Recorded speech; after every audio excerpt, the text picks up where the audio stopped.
존경하는 내빈 여러분, 동료 의원 여러분, 신사숙녀 여러분, 안녕하십니까? 오늘 나노플라스틱, 인체 건강과 기후 안정성에 대한 숨겨진 연관성과 새롭게 부상하는 위험 컨퍼런스가 열리는 유럽의회에 오신 것을 환영합니다. 이번 컨퍼런스는 유럽의회 정치그룹 유럽을 위한 애국자들과 엘러드라 글로벌 연구센터가 공동으로 주최합니다. 가학은 익명일 수 없습니다. 이 문장은 제가 2040년까지 온실가스를 감축하겠다는 EU의 새로운 기후 목표안에 반대한 이유를 설명하면서 직접 발언하고 글로도 남긴 말입니다. 그리고 제가 감히 그렇게 말했기 때문에 진보 진영으로부터 상당한 비판을 받았습니다. 왜였을까요? 제가 이른바 유럽의 기후 바이블의 의문을 제기했기 때문입니다. 그 바이블의 내용은 이렇습니다. 비용이 얼마나 들든, 실질적인 부가가치가 있든 없든, 인류 밖의 다른 나라들에서 어떤 일이 벌어지고 있든, 또 기후 안정성에 영향을 미치는 다른 요소들이 존재한다는 징후가 있든 없든, 유럽은 가능한 한 빨리, 가능한 한 신속하게 온실가스를 감축해야 한다는 것입니다. 그러나 이러한 요소들은 모두 사실상 무시되고 있습니다. 바로 이러한 이유로 저는 유럽을 위한 애국자들과 함께 기후 안정성, 기후 변화, 지속 가능성, 그리고 공중보건 사이의 모든 상호 연관성과 복잡성을 논의하기 위한 일련의 회의를 마련하기로 했습니다. 오늘 그 첫 번째 주제는 나노플라스틱입니다. 왜 나노플라스틱일까요? 나노플라스틱은 예를 들어 마이크로플라스틱과 비교했을 때 크기가 훨씬 작기 때문에 세포와 조직 안으로 훨씬 더 쉽게 침투할 수 있습니다. 또한 해양 표층의 미생물군 생존력의 변화를 일으켜 바다의 이산화탄소 흡수에도 영향을 미칠 수 있습니다. 다시 말해, 나노플라스틱은 이제 공중보건만의 문제가 아니라 기후와도 관련된 중요한 사안이 되었습니다. 바로 이러한 이유로 오늘 이 자리에서 이 주제에 대한 토론을 개최하게 되어 매우 기쁘게 생각합니다. 이제 오늘의 연사들을 소개해드리게 되어 영광입니다. 먼저 기조 인사말을 해주실 두 분의 초청 연사를 소개하겠습니다. 마크 번스 목사님은 영적 외교관들 이니셔티브의 의장이며 도널드 트럼프 대통령의 자문위원이십니다. 유럽의회에 오신 것을 환영합니다. 마리나 옵치노바님은 미국에서 오셨으며 엘러드라 국제사운동의 회장이십니다. 환영합니다. 이어서 엘러드라 글로벌 연구센터의 전문가 패널을 소개하겠습니다. 알렉산더 마스니님은 생화학자입니다. 환영합니다. 이스라엘에서 오신 안나 코틀라르님은 지질학 및 지리학 전문가입니다. 환영합니다. 제 오른편에 앉아 계신 체코 공화국의 카라 박사님은 응용수학 전문가입니다. 환영합니다. 미국에서 오신 준 안 박사님은 저와 마찬가지로 화학공학 석사 학위를 보유하고 계십니다. 환영합니다. 그리고 마지막으로 결코 빠뜨릴 수 없는 매우 중요한 분을 소개하겠습니다. 이탈리아의 안토니오 라구사 교수님은 산부인과 전문의나 인간 태반에서 마이크로플라스틱의 존재를 최초로 과학적으로 입증한 연구자입니다. 환영합니다.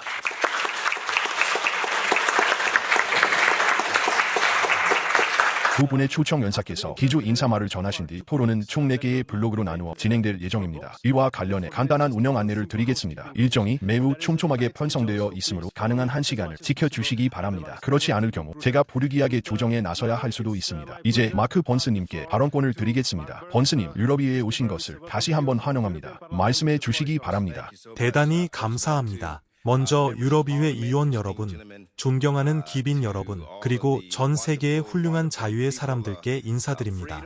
저는 마크 번스 목사입니다. 오늘 이 자리에 함께하게 되어 진심으로 영광입니다. 신사숙녀 여러분, 우리가 두려워하는 대부분의 위험은 눈에 보이는 것들입니다. 불, 연기, 하늘을 뒤덮은 오염 같은 것들입니다. 그러나 오늘 저는 엘러다가 제 관심을 환기시킨 한 가지 문제에 대해 말씀드리고자 합니다. 이후 저의 글로벌 이니셔티브인 영적 외교 또한 이 문제를 핵심 활동 분야 중 하나로 인식하게 되었습니다. 그것은 너무나 작지만 막대한 영향을 지닌 것입니다. 이미 우리 몸속에 들어와 있을 수도 있고 이미 우리의 장기 안에 자리 잡고 있을 수도 있는 것입니다. 바로 나노플라스틱입니다. 나노플라스틱은 나노미터 단위로 측정되는 플라스틱 조각으로 사람 머리카락 굵기보다 수천 배나 작습니다. 우리는 그것을 볼 수 없고 쉽게 피할 수도 없습니다. 바로 이 점이 나노플라스틱을 가장 위험하게 만듭니다. 우리는 플라스틱이 혁신적이라고 배웠습니다. 저렴하고 강하고 편리하다고 들었습니다. 그러나 플라스틱은 결코 사라지지 않는다는 사실은 듣지 못했습니다. 플라스틱은 생분해되지 않습니다. 다만 점점 더 작은 조각으로 부서질 뿐입니다.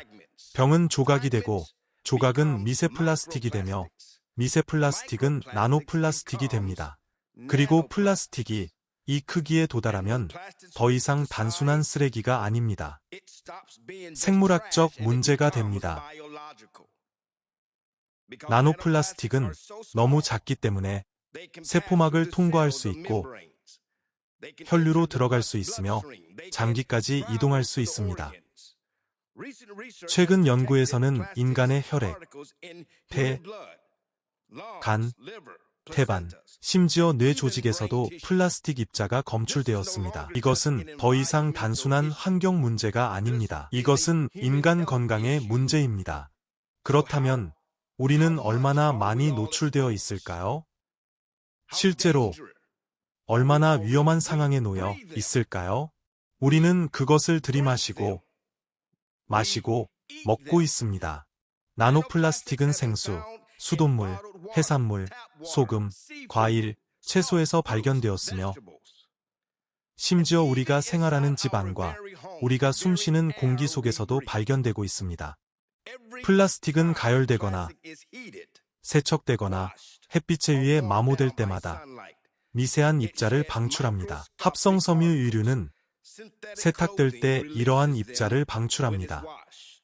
자동차 타이어는 도로 위에서 입자를 방출합니다. 식품 용기는 가열될 때 입자를 방출합니다. 노출은 가끔 일어나는 일이 아닙니다. 매일 일어나는 일입니다. 이제 불편한 진실을 말씀드리겠습니다. 과학은 아직 이 문제를 따라잡고 있는 중입니다. 나노플라스틱은 측정하기가 극도로 어렵습니다. 그러나 초기 연구 결과들은 매우 우려스럽습니다. 연구들은 나노플라스틱이 염증을 유발할 수 있으며 세포를 손상시키고 호르몬 체계를 교란하며 장기 기능을 방해할 수 있음을 보여줍니다. 또한 나노플라스틱은 장내 미생물군에도 영향을 줄 수 있습니다. 장내 미생물군은 면역, 소화체계, 심지어 정신 건강까지 조절하는 데 관여하는 시스템입니다. 우려되는 또 다른 층위도 있습니다. 나노플라스틱은 운반체처럼 작용합니다. 나노플라스틱은 독성 화학물질, 살충제, 중금속, 이른바 영원한 화학물질과 결합합니다. 그리고 이러한 독성 물질을 우리의 세포 안으로 직접 운반할 수 있습니다. 즉, 나노플라스틱은 오염을 단순히 더하는 것이 아니라 그 영향을 증폭시킵니다. 가장 우려스러운 발견 중 하나는 나노플라스틱이 인간의 뇌에 미칠 수 있는 잠재적 영향입니다. 일부 연구는 나노플라스틱이 혈류를 통해 이동해 혈액 내 장벽을 넘을 가능성이 있음을 시사합니다. 이 장벽은 우리의 가장 중요한 기관을 보호하기 위해 존재합니다. 만약 이러한 입자들이 그 장벽을 통과한다면 우리는 완전히 새로운 영역에 들어서게 되는 것입니다. 더욱 우려스러운 점은 플라스틱 입자가 태반에서도 발견되었다는 사실입니다. 이는 노출이 출생 전부터 시작된다는 뜻입니다. 인류 역사상 처음으로 우리는 아이들이 첫 숨을 쉬기도 전에 합성 오염물질을 다음 세대에 전달하고 있을지도 모릅니다. 나노플라스틱은 우리에게서 멈추지 않습니다. 그것은 생태계 전체를 이동합니다. 물고기는 플랑크톤을 섭취하고 새는 물고기를 섭취하며 결국 우리도 그것을 섭취하게 됩니다. 나노플라스틱은 토양 건강을 변화시키고 식물 성장에 영향을 미치며 농업이 의존하는 미생물학적 시스템을 교란합니다. 이것은 지구적 비상사태입니다. 저는 지금 이 순간에도 그렇게 믿고 있습니다. 더욱이 나노플라스틱은 크기가 너무 작기 때문에 우리가 일상적으로 사용하는 대부분의 방어수단은 애초에 이를 막도록 설계되어 있지 않습니다.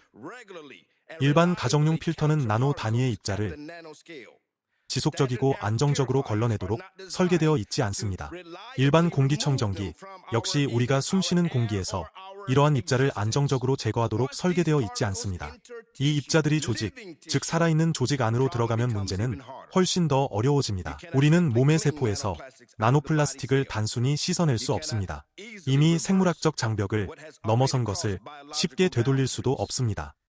그리고 플라스틱 폐기물 문제와 관련해 우리가 흔히 의존하는 해결책들조차 이 문제의 이 부분을 해결하지 못합니다. 재활용은 눈에 보이는 폐기물을 줄일 수는 있습니다. 그러나 이미 잘게 부서지고 퍼져나가며 공기 속으로 들어가기 시작한 플라스틱을 제거하지는 못합니다. 이는 곧 이런 뜻입니다. 설령 내일부터 플라스틱 생산이 둔화된다 하더라도 이미 시작된 노출을 되돌릴 수는 없다는 것입니다. 이 문제는 단순히 스위치를 끄듯 멈출 수 있는 문제가 아닙니다. 그리고 노출은 계속되는 반면 우리의 이해는 아직 발전 중인 단계에 머물러 있을 때 그 위험은 더 이상 이론에만 머물지 않습니다. 위험은 생태계 안에, 인간의 몸 안에, 그리고 잠재적으로는 세대를 넘어 축적됩니다. 바로 그렇기 때문에 이 문제에 대한 인식은 모든 인권과 모든 인간 존재에 대한 책임이 됩니다. 우리는 이 위험을 깨달아야 합니다. 이 문제는 인종, 피부색, 종교, 경제체제와 관계없이 우리 모두에게 영향을 미치고 있습니다. 그것은 인류 전체에 영향을 미치고 있습니다. 그렇기 때문에 저는 영적 외교관으로서 우리의 목소리를 들으려는 이들에게 이 경고의 메시지를 전하기 위해 이 자리에 섰습니다. 무언가 조치가 이루어져야 합니다. 오늘 이 자리에 함께하며 듣고 배우고 이 비상사태를 알리는 목소리 중 하나가 될 수 있어 진심으로 영광입니다. 나노플라스틱은 반드시 주류 의제로 다루어져야 합니다. 그리고 저는 오늘 이 나노플라스틱 문제에 대한 해결책을 제시할 훌륭한 지도자들의 말씀을 듣게 되어 매우 기대하고 있습니다. 대단히 감사합니다.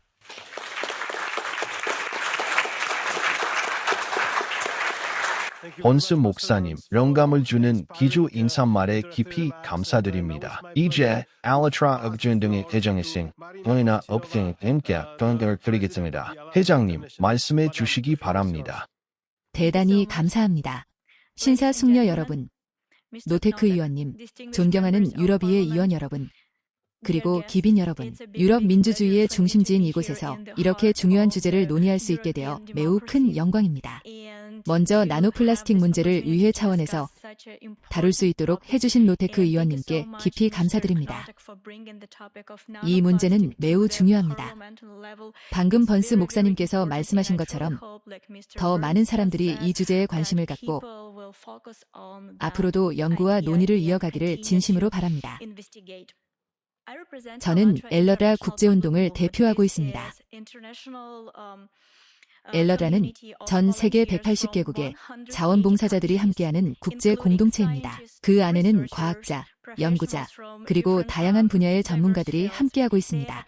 엘러라 운동은 기후, 지구역학, 환경 위험을 종합적으로 연구하고 있습니다. 또한 이러한 위협에 대한 과학적 인식을 높이는 데 중점을 두고 활동하고 있습니다. 엘러라는 주요 국제 플랫폼에도 적극적으로 참여하고 있습니다. 지난 2년 동안 엘러라 참가자들은 16 콜롬비아 페소, 29 콜롬비아 페소, 30 콜롬비아 페소에 참여했습니다. 또한 유엔과 OSC가 주관하거나 관련된 여러 행사에도 함께했습니다. 2026년 초 미국에서는 1년의 고위급 인권 행사가 열렸습니다. 이 행사는 도널드 J. 트럼프 대통령의 영적 자문위원인 마크 번스 목사님의 리더십 아래 진행되었습니다. 또한 번스 목사님의 이니셔티브인 영적 예교를 통해 ALTR의 플랫폼을 기반으로 개최되었습니다. 행사는 미국 의사당과 의회 복합단지에서 진행되었습니다. 우리 활동의 과학 분야에서는 엘러다 글로벌 연구센터가 핵심적인 역할을 하고 있습니다. 이 센터는 독립분석센터입니다. 미국에서 500일 C3 비영리단체로 공식 등록되어 있습니다. 또한 유럽연합 투명성 등록부에도 등재되어 있습니다. 오늘 컨퍼런스는 엘러다 글로벌 연구센터 전문가들이 작성한 2025년 보고서를 기반으로 하고 있습니다. 보고서 제목은 생물권 속 나노플라스틱, 분자 수준의 영향에서 행성 위기까지입니다. 이 자리에서 특별히 말씀드리고 싶은 점이 있습니다. 이 보고서가 작성되는데 중요한 영감을 준 계기 중 하나가 있었습니다. 바로 엘러다 운동이 2024년 프란치스코 교황으로부터 받은 사도적 축복입니다. 이는 엘러다의 환경보호 활동을 인정받아 받은 축복이었습니다. 그리고 2025년에는 교황 레오 14세께서도 엘러다 운동의 자원봉사자들에게 축복을 전해주셨습니다. 교황청의 이러한 도덕적 지지와 함께 수년간의 학제간 연구도 중요한 토대가 되었습니다. 이 연구는 엘러다 글로벌 연구센터 관계자들이 미세 플라스틱과 나노 플라스틱을 주제로 진행해 온 것입니다. 그 결과 2025년 11월 대중과학 다큐멘터리 나노 플라스틱, 생명에 대한 위협 공개되었습니다. 이 영화는 이후 여러 국제 영화제에서 인정을 받았습니다.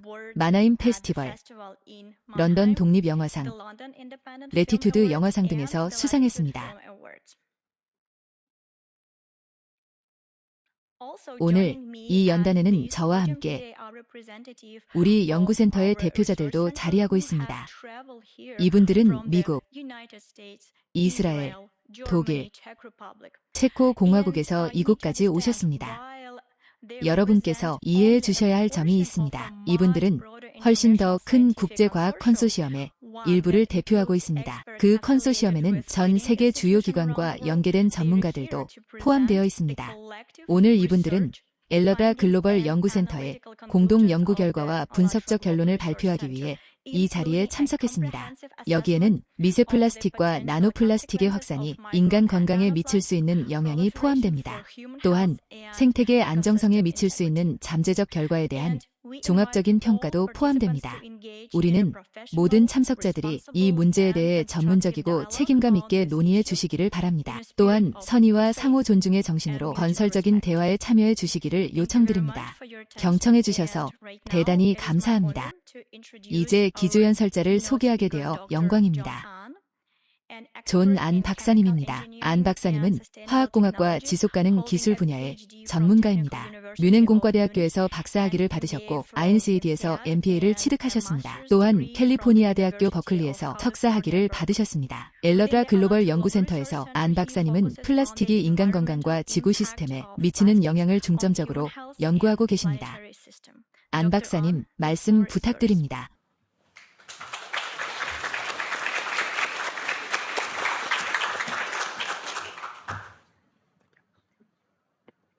존경하는 유럽의회 의원 여러분, 존경하는 동료 여러분, 신사숙녀 여러분, 오늘 이 자리에 설 기회를 주셔서 감사합니다. 동료들과 함께 엘러다 글로벌 연구센터를 대표해 말씀드리게 되어 영광입니다. 오늘 우리는 한 가지 중요한 주제를 논의하기 위해 모였습니다. 이 주제는 최근까지 주로 환경 문제로 여겨졌지만 이제는 의학, 기후과학, 공공정책 분야에서도 점점 더 중요한 사안이 되고 있습니다. 바로 미세 플라스틱과 나노 플라스틱, 그리고 새롭게 부상하고 있는 그 위험성입니다. 수십 년 동안 플라스틱 오염은 눈에 보이는 문제로 인식되어 왔습니다. 해변의 플라스틱병, 바다의 쓰레기, 매립지의 폐기물 같은 것들입니다. 그러나 최근 연구 결과들은 가장 중대한 결과가 이제 육안으로 보이지 않는 규모, 즉 마이크로 단위와 나노 단위에서 나타나고 있음을 시사합니다. 플라스틱이 쉽게 생분해되지 않는다는 사실은 이미 잘 알려져 있습니다. 플라스틱은 사라지지 않습니다. 태양 복사, 온도 변화, 기계적 마찰의 영향을 받으면서 계속해서 더 작고 작은 조각으로 부서질 뿐입니다. 플라스틱은 없어지는 것이 아니라 크기만 바뀌는 것입니다. 그리고 크기가 바뀌면 환경과 상호작용하는 방식도 달라집니다. 오늘날 이러한 입자들은 우리가 먹는 음식 속에 있습니다. 우리가 마시는 물 속에도 있으며 심지어 우리가 숨쉬는 공기 속에도 존재합니다. 이 입자들은 청정한 산악지대에서부터 깊은 바닷속 그리고 인간의 몸 안에 이르기까지 가장 외딴 지역에서도 검출되었습니다. 우리의 논의는 하나의 근본적인 질문에서 시작됩니다. 내구성을 위해 설계된 합성 물질이 환경 속에 사실상 영구적으로 남게 되고 나아가 우리 몸의 일부가 된다면 무슨 일이 일어나는가 하는 질문입니다. 이 질문에 답하기 위해 우리는 학제 간 접근법을 취하고 여러 과학 분야를 통해 이 문제를 살펴볼 것입니다. 먼저 미세 플라스틱과 나노 플라스틱이 어떻게 형성되는지 살펴보겠습니다. 이들이 환경 시스템 안에서 어떻게 순환하는지 그리고 어떻게 인간의 몸에 들어와 축적되는지도 검토할 것입니다. 그 다음에는 잠재적인 건강 영향과 그 작용 메커니즘을 살펴보겠습니다. 여기에는 표면, 전하가 생물학적 상호작용을 어떻게 강화할 수 있는지도 포함됩니다. 또한 논의를 지구적 차원으로 확대하겠습니다. 플라스틱 입자가 대기 과정, 구름 형성, 그리고 해양 여력학에 미칠 수 있는 잠재적 영향도 살펴볼 것입니다. 여기에는 최근의 해양 온난화 이상 현상, 지구역학적 활동과의 잠재적 상호작용, 그리고 자연재해 추세와 경제 안정성에 대한 더 넓은 함의도 포함됩니다. 오늘날 미세 플라스틱과 나노 플라스틱의 영향은 공중보건, 생태계, 기후가 맞물린 복합적인 시스템 차원의 과제가 되고 있습니다. 어느 한 국가, 어느 한 학문 분야, 어느 한 기관만으로는 이 문제를 해결할 수 없습니다. 그렇기 때문에 오늘 이 자리는 우리가 함께 증거를 검토하고 지식과 협력에 기반한 명확하고 조율된 향후 방향을 정할 수 있는 중요한 기회입니다. 이제 첫 번째 발표자를 소개하게 되어 기쁩니다. 이스라엘에서 오신 안나 코틀야르 님입니다. 코틀야르 님은 생태학 학위를 보유하고 있으며 엘러다 글로벌 연구센터 과학자 문연 구의원회의 대표입니다. 코틀야르 님, 말씀 부탁드립니다.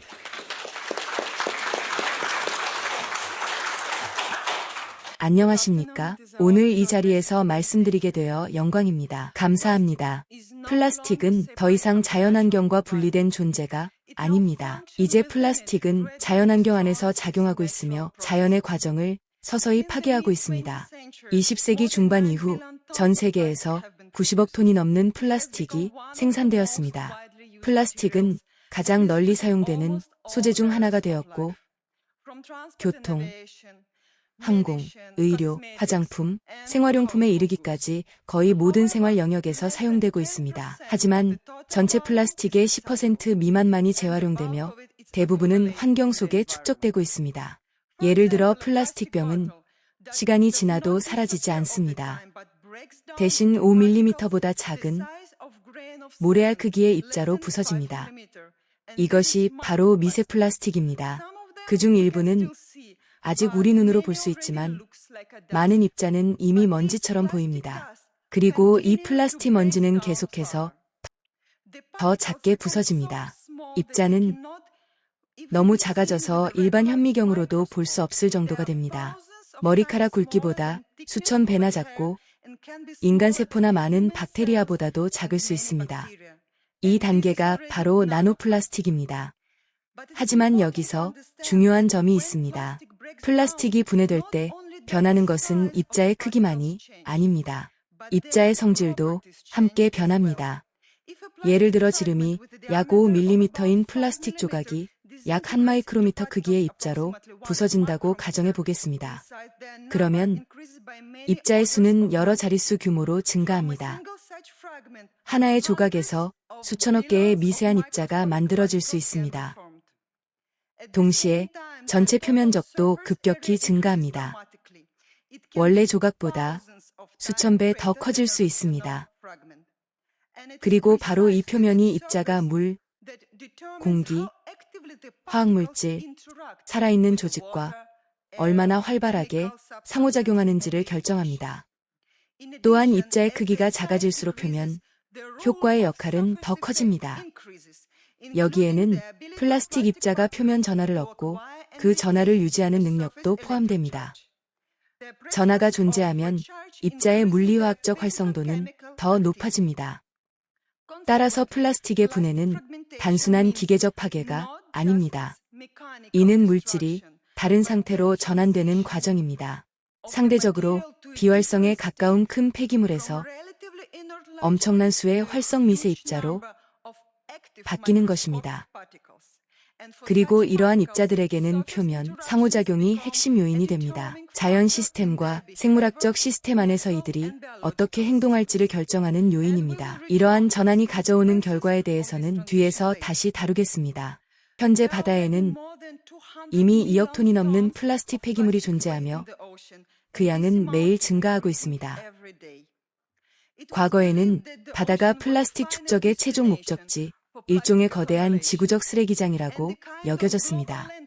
하지만 실제로는 중간 저장소에 불과한 것으로 드러났습니다. 과학자들은 바닷바람이 매년 최대 13만 6천 톤의 미세 플라스틱을 해안으로 운반할 수 있다고 추정합니다. 하루로 계산하면 370톤이 넘는 양입니다. 그렇기 때문에 해안 지역 주민들은 이 영향의 부담을 가장 먼저 받는 사람들 가운데 하나입니다. 오늘날 전 세계 해양에는 이른바 5개의 쓰레기 지대가 존재합니다. 그러나 특히 우려되는 곳은 지중해입니다. 과학자들은 이미 지중해를 6번째 쓰레기 지대라고 부르고 있습니다. 하지만 다른 쓰레기 지대와 달리 지중해의 문제는 눈에 잘 보이지 않습니다. 주로 미세 플라스틱으로 이루어져 있기 때문입니다. 이 지역의 표층수에서 미세 플라스틱 농도는 이른바 태평양 거대 쓰레기 지대보다 4배 더 높습니다. 이는 유럽 국가 주민들에게 특히 중요한 문제입니다. 그러나 플라스틱의 영향은 해안 지역에만 국한되지 않습니다. 대기 중으로 올라간 뒤 미세 플라스틱과 나노 플라스틱은 기류를 타고 내륙으로 수천 킬로미터 이동합니다. 그리고 비와 눈과 함께 다시 지표면에 내려앉습니다. 예를 들어 프랑스 피레네 산악 지역에서는 대기 강화를 통해 미세 플라스틱이 침적된 사례가 기록되었습니다. 비슷한 현상은 알프스에서 북극에 이르기까지 관찰되었습니다. 다시 말해 미세 플라스틱과 나노 플라스틱은 경제 활동이 활발한 지역에만 존재하는 것이 아닙니다. 전통적으로 청정 지역으로 여겨져 온 곳에서도 발견되고 있습니다. 이 입자들은 비와 눈을 따라 땅에 내려앉아 숲, 식물, 농경지, 토양에 축적됩니다. 그곳에서 식물의 뿌리 시스템과 상호작용합니다. 미세 플라스틱은 채소, 과일, 곡물에서도 발견됩니다. 그 후 사료를 통해 가축의 몸에 들어가고 우유와 고기에서도 검출됩니다. 즉, 플라스틱은 이미 먹이사슬 안에 들어와 있습니다. 연구에 따르면 미세 플라스틱은 식물의 광합성도 감소시킬 수 있습니다. 이는 전 세계 주요 작물에서 약 4%에서 14%의 잠재적 수확량 감소를 의미할 수 있습니다. 어류와 육상동물의 경우 미세 플라스틱과 나노 플라스틱은 염증, 조직 손상, 대사장애, 장기 기능 이상과 관련이 있는 것으로 보고되고 있습니다. 이는 더 이상 식품 품질만의 문제가 아닙니다. 식량 안보의 문제이기도 합니다. 따라서 미세 플라스틱과 나노 플라스틱은 지역적인 폐기물 문제로만 보아서는 안 됩니다. 이는 지구적 규모의 새로운 물리, 화학적 요인으로 보아야 합니다. 이런 점에서 미세 플라스틱 문제는 폐기물 관리의 범위를 넘어섭니다. 공중보건, 환경 지속 가능성, 그리고 뒤에서 다루게 될 잠재적 기후 위험에 관한 정책의 틀 안에서 다루어져야 합니다. 대단히 감사합니다. 이제 다시 조남 박사님께 마이크를 넘기겠습니다. 감사합니다. 감사합니다.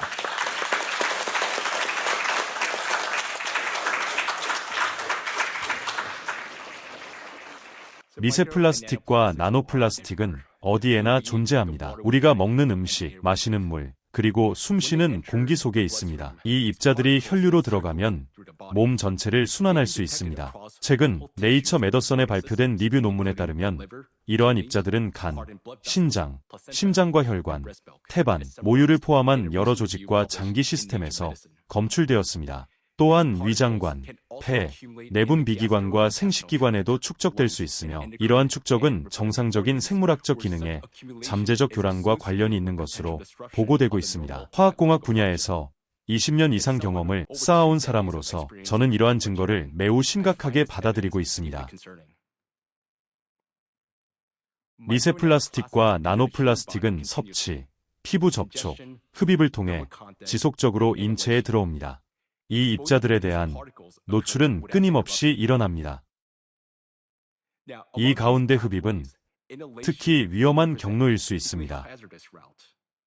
중국 동부의 한 해안 도시에서 수행된 연구에 따르면 야외에서 시간을 보내는 사람들은 연간 최대 100만 개의 미세 플라스틱 입자를 흡입할 수 있습니다.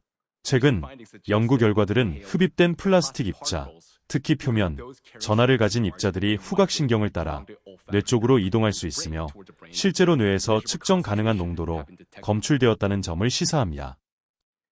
최근 한 연구에서 조사된 장기들 가운데 미세 플라스틱과 나노 플라스틱의 농도가 가장 높게 나타난 곳은 뇌 조직이었습니다. 그 농도는 간이나 신장에서 검출된 농도보다 7배에서 30배 높았습니다. 뉴멕시코 대학교 연구진은 중년층의 경우 뇌 조직 1g당 약 4,900 마이크로그램의 플라스틱이 포함되어 있다고 추정했습니다. 이는 무게 기준으로 약 0.5%에 해당합니다. 절대량으로 환산하면 약 7g이며 작은 플라스틱 숟가락 하나의 무게와 비슷합니다. 여기서 저는 어린이의 경우 상황이 더 우려스러울 수 있다는 점을 지적하고 싶습니다. 어린이는 체중이 더 낮고 체중 대비 공기, 액체, 음식 섭취량이 더 많기 때문에 1kg당 플라스틱 입자 노출량이 훨씬 더 높을 수 있습니다. 일부 추정에 따르면 성인보다 최대 4배 더 높을 수 있습니다. 이는 이러한 입자들이 몸 안에 축적되는 것이 인간 건강에 측정 가능한 영향을 미치는가라는 질문으로 이어집니다. 유럽 신경학회에 따르면 미세 플라스틱과 나노 플라스틱 수치가 더 높은 해안 지역 주민들에게서 기능장애의 유병률이 더 높게 나타났습니다. 여기에는 인지장애 9% 증가, 이동장애 6% 증가, 자기관리장애 16% 증가, 독립생활장애 8% 증가가 포함됩니다. 물론 이러한 결과가 인과관계를 입증하는 것은 아닙니다. 그러나 이러한 연관성은 새롭게 제시되고 있는 기전적 증거들과 일치하며 이 입자들이 뇌에 도달해 신경염증을 유발하고 세포 항상성을 교란할 수 있음을 보여줍니다. 하지만 미세 플라스틱과 나노 플라스틱의 잠재적 영향은 입자 자체에만 국한되지 않습니다.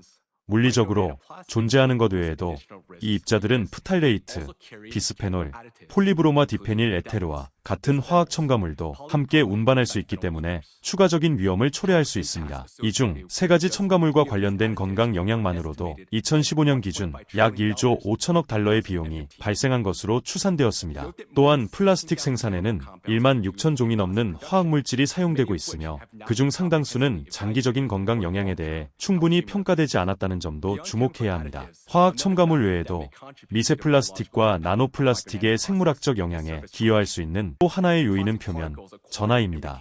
플라스틱 입자는 공기 중 마찰, 즉 마찰 전기 효과를 통해 표면 전하를 얻고 유지할 수 있습니다. 또한 생체액을 포함한 수중 환경에서 이온을 흡수함으로써 전하를 띨 수도 있습니다. 표면 전하는 이 입자들이 세포, 세포 소기관, DNA와 단백질 같은 생체 분자와 상호작용하는 능력을 강화합니다. 입자가 작을수록 표면에 위에 좌우되는 상호작용은 더 강해지며 그 생물학적 영향도 증폭될 수 있습니다. 최근 동료 심사를 거친 한 논문에서도 지적했듯이 플라스틱 입자는 환경과 건강에 중대한 위험을 초래할 수 있으며 표면 전하는 그 행동을 좌우하는 핵심적인 역할을 합니다. 이러한 표면 상호작용의 중요한 결과는 입자가 생체액 안으로 들어갈 때 나타납니다. 점점 더 많은 연구에서 설명하듯이 미세 플라스틱과 나노 플라스틱은 단백질, 지질, 그리고 다른 생체 분자로 빠르게 코팅됩니다. 이를 에코 코로나라고 부릅니다. 여기에서 보시듯 혈류 속 생체 분자들이 입자 주변에 모여 이러한 코로나를 형성합니다. 이 분자 코팅은 입자가 세포와 면역계에 의해 인식되는 방식을 바꿀 수 있습니다. 입자는 단순히 외부 물질로만 인식되는 것이 아니라 표면에 결합한 분자에 의해 결정되는 새로운 생물학적 정체성을 얻게 됩니다. 그 결과 이러한 입자들은 세포 안으로 더 쉽게 들어갈 수 있습니다. 연구에 따르면 미세 플라스틱과 나노 플라스틱, 특히 더 작은 나노 플라스틱은 장 장벽, 폐 장벽, 혈액 내 장벽, 태반 장벽을 포함해 인체의 여러 핵심 보호 장벽을 통과할 수 있습니다. 이러한 장벽을 통과의 조직 안으로 들어가면 입자들은 쉽게 제거되지 않으며 장기간 남아있을 수 있습니다. 또한 미세 플라스틱과 나노 플라스틱은 체내 잔류성뿐만 아니라 바이러스의 안정성도 높일 수 있습니다. 바이러스는 플라스틱 입자에 강하게 흡착되며 일부 실험에서는 바이러스 용량의 거의 99%가 플라스틱 표면에 결합한 것으로 나타났습니다. 일반적으로 빠르게 감염력을 잃는 바이러스도 특정 플라스틱 표면에서는 며칠, 경우에 따라 최대 일주일까지 검출될 수 있습니다. 이러한 표면 결합을 통해 미세 플라스틱과 나노 플라스틱은 바이러스 운반체처럼 작용할 수 있으며 바이러스의 장기 잔존과 전파 역학에 영향을 줄 가능성이 있습니다. 여기서 중요한 점은 이 입자들이 직접적인 생물학적 영향도 미친다는 것입니다. 연구 결과에 따르면 전하를 띤 미세 플라스틱과 나노 플라스틱은 정상적인 세포 기능과 생존에 필수적인 정교하게 조절된 세포 과정을 교란할 수 있습니다. 이들은 세포 간 신호 전달에 영향을 미치고 프로그램된 세포사와 관련된 경로를 활성화하며 미토콘드리아 기능을 손상시켜 세포의 에너지 생산에도 영향을 줄 수 있습니다. 이 주제에 대해 더 자세히 말씀해 주실 분으로 이제 알렉산더 마스니 님을 모시겠습니다. 마스니 님은 생화학자이며 생명과학 정보학 석사 학위를 보유하고 있습니다. 또한 넬러다 글로벌 연구센터 과학자 문연 구의원회의 대표입니다. 마스니 님, 말씀 부탁드립니다. 대단히 감사합니다. 오늘 이 주제로 이 자리에서 말씀드리게 되어 큰 영광입니다. 우리는 살아있는 세포 안에서 나노플라스틱 입자와 그 정전기적 전하 특성이 어떤 작용을 하는지 현재까지 알려진 내용을 살펴보겠습니다. 안 박사님께서 이미 언급하셨듯이 오늘날 나노플라스틱이 뇌에 축적될 가능성을 보여주는 증거가 많이 있습니다. 그렇다면 그곳 즉 뉴런 안의 세포 수준에서는 무슨 일이 일어나고 있을까요? 이를 더 잘 설명하기 위해 이제 짧은 애니메이션을 보겠습니다. 이 애니메이션은 나노플라스틱 입자의 전하가 살아있는 세포에 어떤 영향을 미칠 수 있는지 도식적으로 보여줄 것입니다. 먼저 뉴런의 신호 전달을 살펴보겠습니다. 각각의 뉴런은 작은 배터리처럼 작동합니다. 뉴런은 세포 안팎 사이에 작은 전위 차이를 유지합니다. 이 전위 차이 덕분에 뉴런은 필요한 순간에 신호를 보낼 수 있습니다. 그런데 전하를 띤 나노플라스틱 입자는 이 균형을 방해할 수 있습니다. 그 결과 뉴런은 불규칙하게 반응해 너무 일찍 활성화되거나 적절한 순간에 신호를 보내지 못할 수 있습니다. 이런 일이 반복되면 뉴런 사이의 소통은 덜 정밀해지고 더 큰 신경망의 기능에도 영향을 줄 수 있습니다. 모든 뉴런은 작은 문, 즉 이온 채널을 포함한 막으로 둘러싸여 있습니다. 뉴런이 신호를 전달해야 할 때 이 채널들 중 일부가 열립니다. 그러면 전하를 띤 입자인 이온들이 세포 안팎으로 빠르게 이동합니다. 이 움직임은 막을 가로지르는 전위를 변화시키고 짧은 전기적 충격을 만들어냅니다. 이 충격은 뉴런을 따라 이동하며 다른 세포, 다른 뉴런으로 정보를 전달합니다. 플라스틱 입자는 이온 채널의 정상적인 기능을 방해할 수 있습니다. 이 입자들은 전하를 띌 수 있기 때문에 이러한 문, 즉 채널과 상호작용하고 그 구조를 약간 바꿀 수 있습니다. 그 결과 문이 열려야 할 때 열리지 않거나 필요 이상으로 오래 열린 상태로 남아있을 수 있습니다. 이는 신경계 안에서 올바른 소통에 필요한 정밀한 전기 신호 전달을 교란합니다. 미세 플라스틱과 나노 플라스틱에 관한 중요한 발견 중 하나는 이 입자들이 세포 안에 미토콘드리아에 영향을 미칠 수 있다는 점입니다. 미토콘드리아는 흔히 세포의 에너지 공장이라고 불립니다. 미토콘드리아는 세포가 기능하는 대필요한 에너지를 생산합니다. 동시에 대사, 세포 성장과 분열, 산화 스트레스에 대한 반응, 염증, 그리고 프로그램된 세포사인 세포자멸사, 조절에도 관여합니다. 나노플라스틱 입자는 크기가 매우 작고 전하를 띌 수 있기 때문에 세포 안으로 들어가 미토콘드리아까지 도달할 수 있습니다. 그곳에서 정상적인 미토콘드리아 기능을 방해할 수 있습니다. 미토콘드리아가 제대로 작동하지 않으면 세포는 더 이상 효율적으로 에너지를 생산하거나 필수 기능과 과정을 수행할 수 없습니다. 2025년 연구들은 플라스틱이 박테리아의 항생제, 내성 발달을 돕는다는 점을 보여줍니다. 이는 의학이 점점 더 통제하기 어려운 위기를 심화시키고 있습니다. 왜 그럴까요? 플라스틱은 박테리아가 성장하기에 완벽한 표면이기 때문입니다. 박테리아가 미세 플라스틱 입자와 접촉하면 전자 전달과 관련된 대사, 과정을 활성화할 수 있습니다. 쉽게 말해 플라스틱 입자가 박테리아와 전자를 주고받으며 추가적인 에너지원, 일종의 보조 배터리처럼 작용할 수 있다고 볼 수 있습니다. 이 메커니즘은 세포의 전자 전달이라고 알려져 있습니다. 이런 방식으로 추가 에너지를 얻은 박테리아는 더 효율적으로 성장하고 더 빠르게 분열하며 조밀한 다층 바이오필름을 형성할 수 있습니다. 이러한 바이오필름은 항생제의 침투를 줄이고 감염 치료를 더 어렵게 만들 수 있습니다. 인체 안에서 미세 플라스틱과 나노 플라스틱의 파괴적 영향과 관련될 수 있는 질환의 범위는 매우 넓습니다.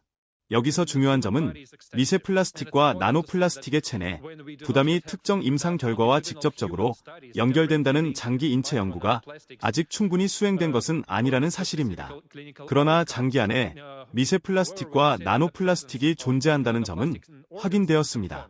또한 시험관 내 기전 모델링과 동물 연구는 미세 플라스틱과 나노 플라스틱이 유발하는 세포 손상 메커니즘이 생물학적으로 충분히 가능하다는 점을 보여줍니다.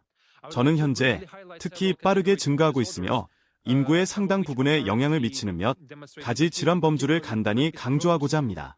신경 손상은 간질, 뇌졸중, 파킨슨병, 알츠하이머병, 그리고 다른 신경퇴행성 질환을 포함한 심각하고 종종 되돌리기 어려운 상태의 발병과 관련되어 있습니다.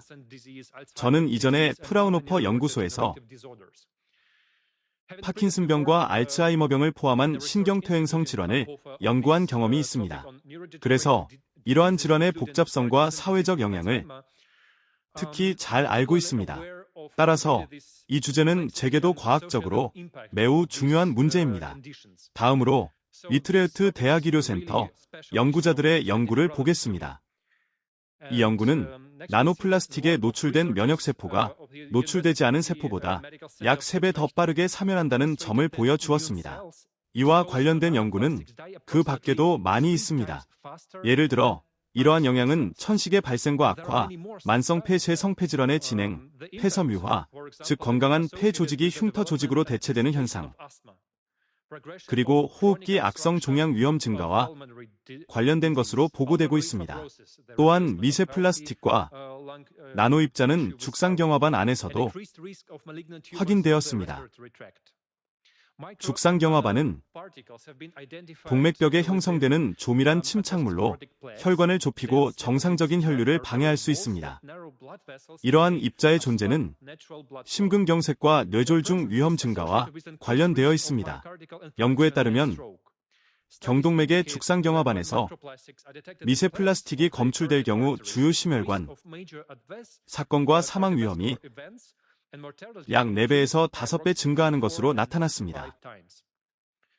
핵심 메커니즘 중 하나는 나노플라스틱 노출로 유도되는 미토콘드리아 기능 장애일 수 있습니다. 미토콘드리아 DNA의 돌연 변이가 축적되고 프로그램된 세포사 경로가 교란되면 손상된 세포를 제거하는 신체의 능력이 약화되고 악성 전환, 즉 암으로 이어질 가능성이 높아집니다. 실험동물 연구에서는 미세 플라스틱과 나노 플라스틱이 고환에 축적되고 테스토스테론 결핍을 유발하며 정자 형성을 방해할 수 있음이 나타났습니다. 만성적으로 미세 플라스틱에 노출된 동물에서는 불과 한 달 만에 발기 기능 장애가 나타났습니다. 여성 생식 능력과 관련된 연구 결과도 마찬가지로 우려스럽습니다. 2025년 연구에서는 조사 대상 여성 18명 중 14명의 난포액에서 미세 플라스틱 입자가 발견되었으며 평균 농도는 밀리리터당 2,000개를 넘었습니다.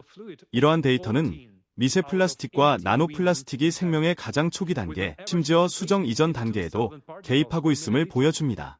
실제로 우리는 전반적인 인지 능력의 저하를 관찰하고 있습니다. 나이와 관련된 만성질환은 점점 더 젊은 인구층에서 진단되고 있습니다. 마지막으로 생식 능력 역시 점점 더 위협받고 있습니다.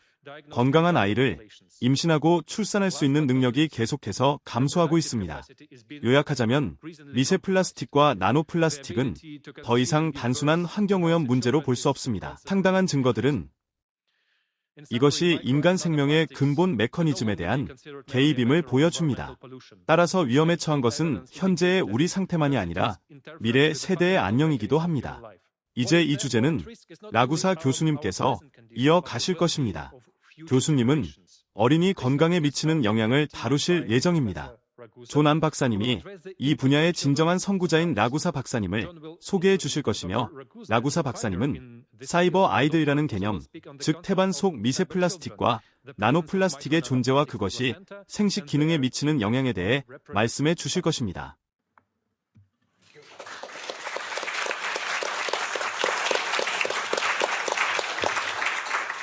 존경하는 동료 여러분, 오늘 저는 플라스틱 오염이 생명의 가장 근본적인 토대까지 얼마나 깊이 침투했는지에 대한 우리의 이해를 크게 진전시킨 한 과학자를 소개하게 되어 영광입니다.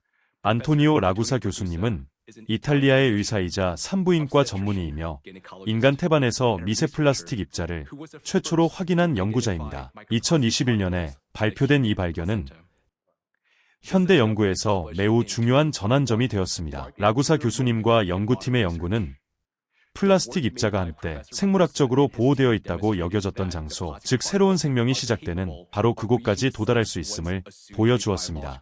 그의 연구는 국제적으로 큰 관심을 받았습니다. 플라스틱 입자가 태반에 존재할 수 있고 따라서 발달 중인 태아와도 관련될 수 있다는 발견은 과학적으로도 공중보건의 관점에서도 매우 깊은 우려를 불러일으킵니다. 바다와 환경에서 발견되는 바로 그 미세한 플라스틱이 이제 발달 중인 인간의 몸 안에서도 검출되고 있습니다. 안토니오 라구사 교수님을 환영해 주시기 바랍니다.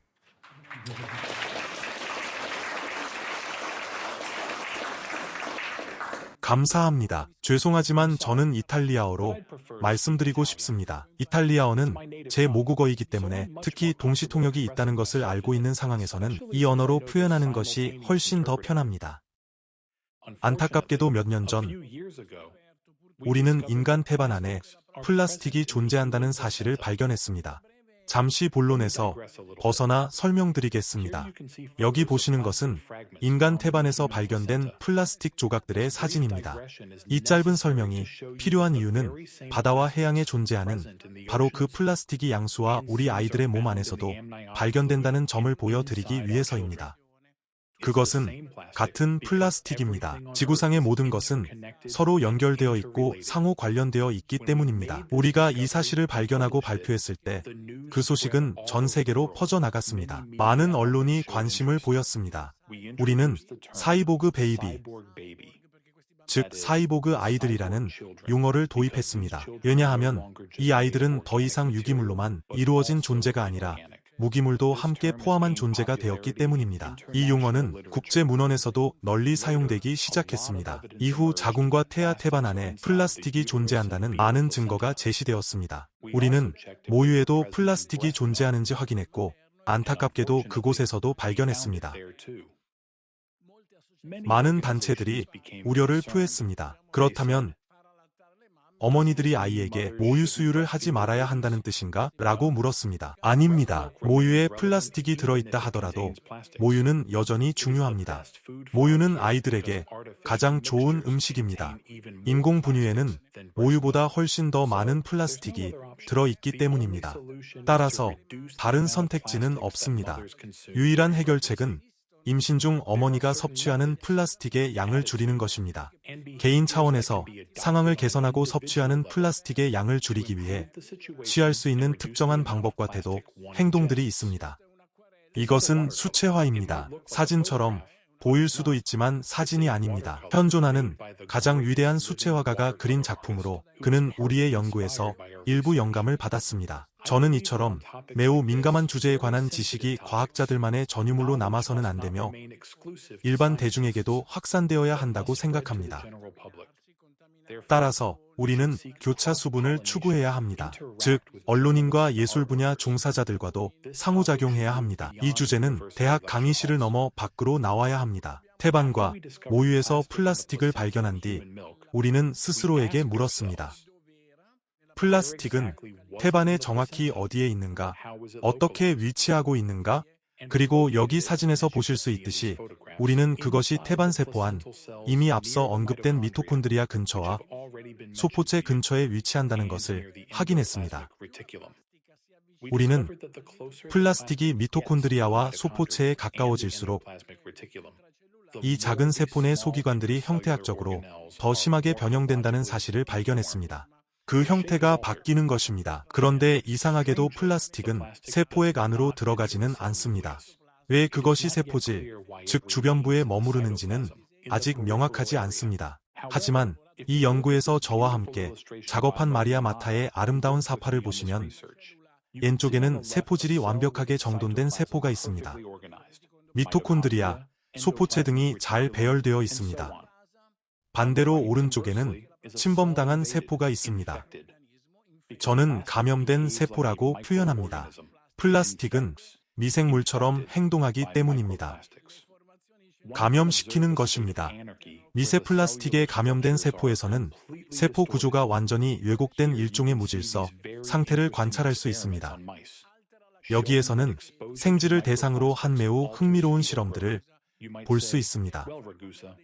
이 실험들은 미세 플라스틱 노출이 태아의 성장에 변화를 일으킨다는 것을 보여줍니다. 여러분은 이렇게 말할 수도 있습니다. 라구사 교수님, 그것은 단지 생쥐일 뿐입니다. 생쥐가 없어도 우리는 괜찮습니다. 하지만 그렇지 않습니다. 인간에게서도 태반 안에서 발견되는 플라스틱의 양은 성장과 반비례합니다. 다시 말해 플라스틱이 많을수록 신생아의 몸집은 더 작고 뇌도 더 작으며 머리도 더 작습니다. 그리고 이것은 생쥐가 아니라 인간에 관한 이야기입니다. 더 나아가 인간 태반에 존재하는 플라스틱의 양은 조산과도 상관관계가 있습니다. 조산은 인류가 겪는 가장 큰 불행 중 하나입니다. 현재 전 세계적으로 물론 국가와 그 발전 수준에 따라 차이는 있지만 전체 아동의 약 10%가 조산으로 태어납니다.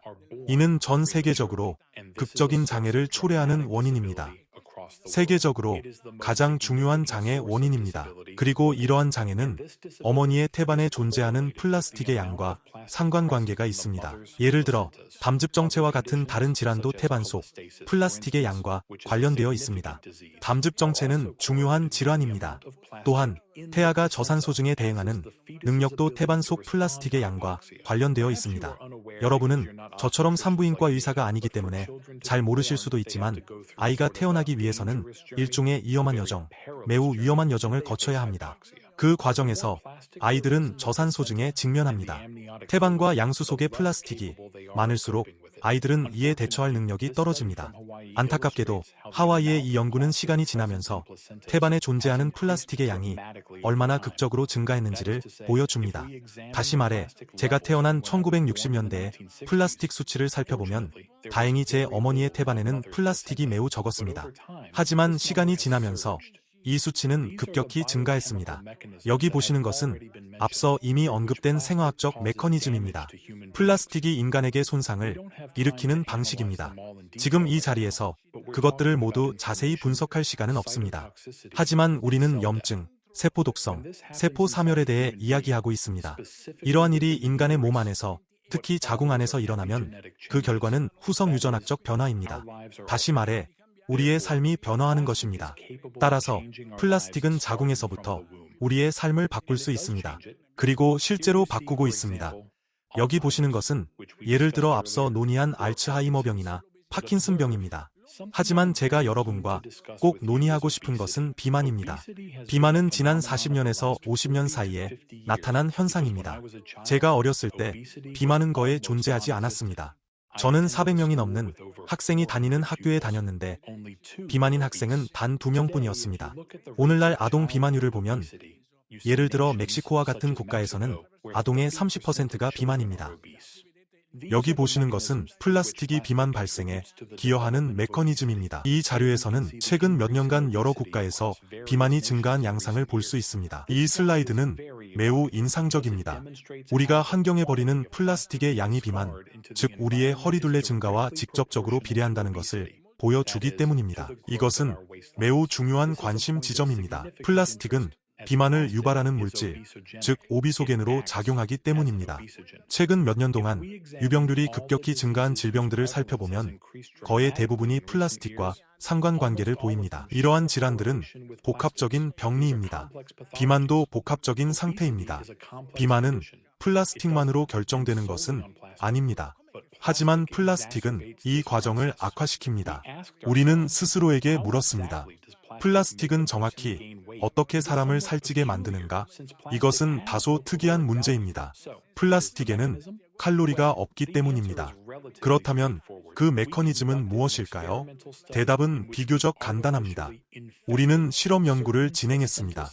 특정 태반 세포를 플라스틱으로 인위적으로 감염시킨 뒤 그 세포들에 어떤 일이 일어나는지 관찰했습니다. 그 결과 우리는 자연 상태의 태반, 즉 인위적 개입을 하지 않은 태반에서 관찰했던 것과 정확히 같은 현상을 보았습니다. 여기에 주목해 주십시오. 이것은 하나의 세포를 보여주는 우리의 현미경 사진 중 하나입니다. 세포가 보이고 그 안에 세포질 속의 화살표로 표시된 수많은 밝은 구형 물질들이 보입니다. 이 밝은 구형 물질들이 미세 플라스틱입니다.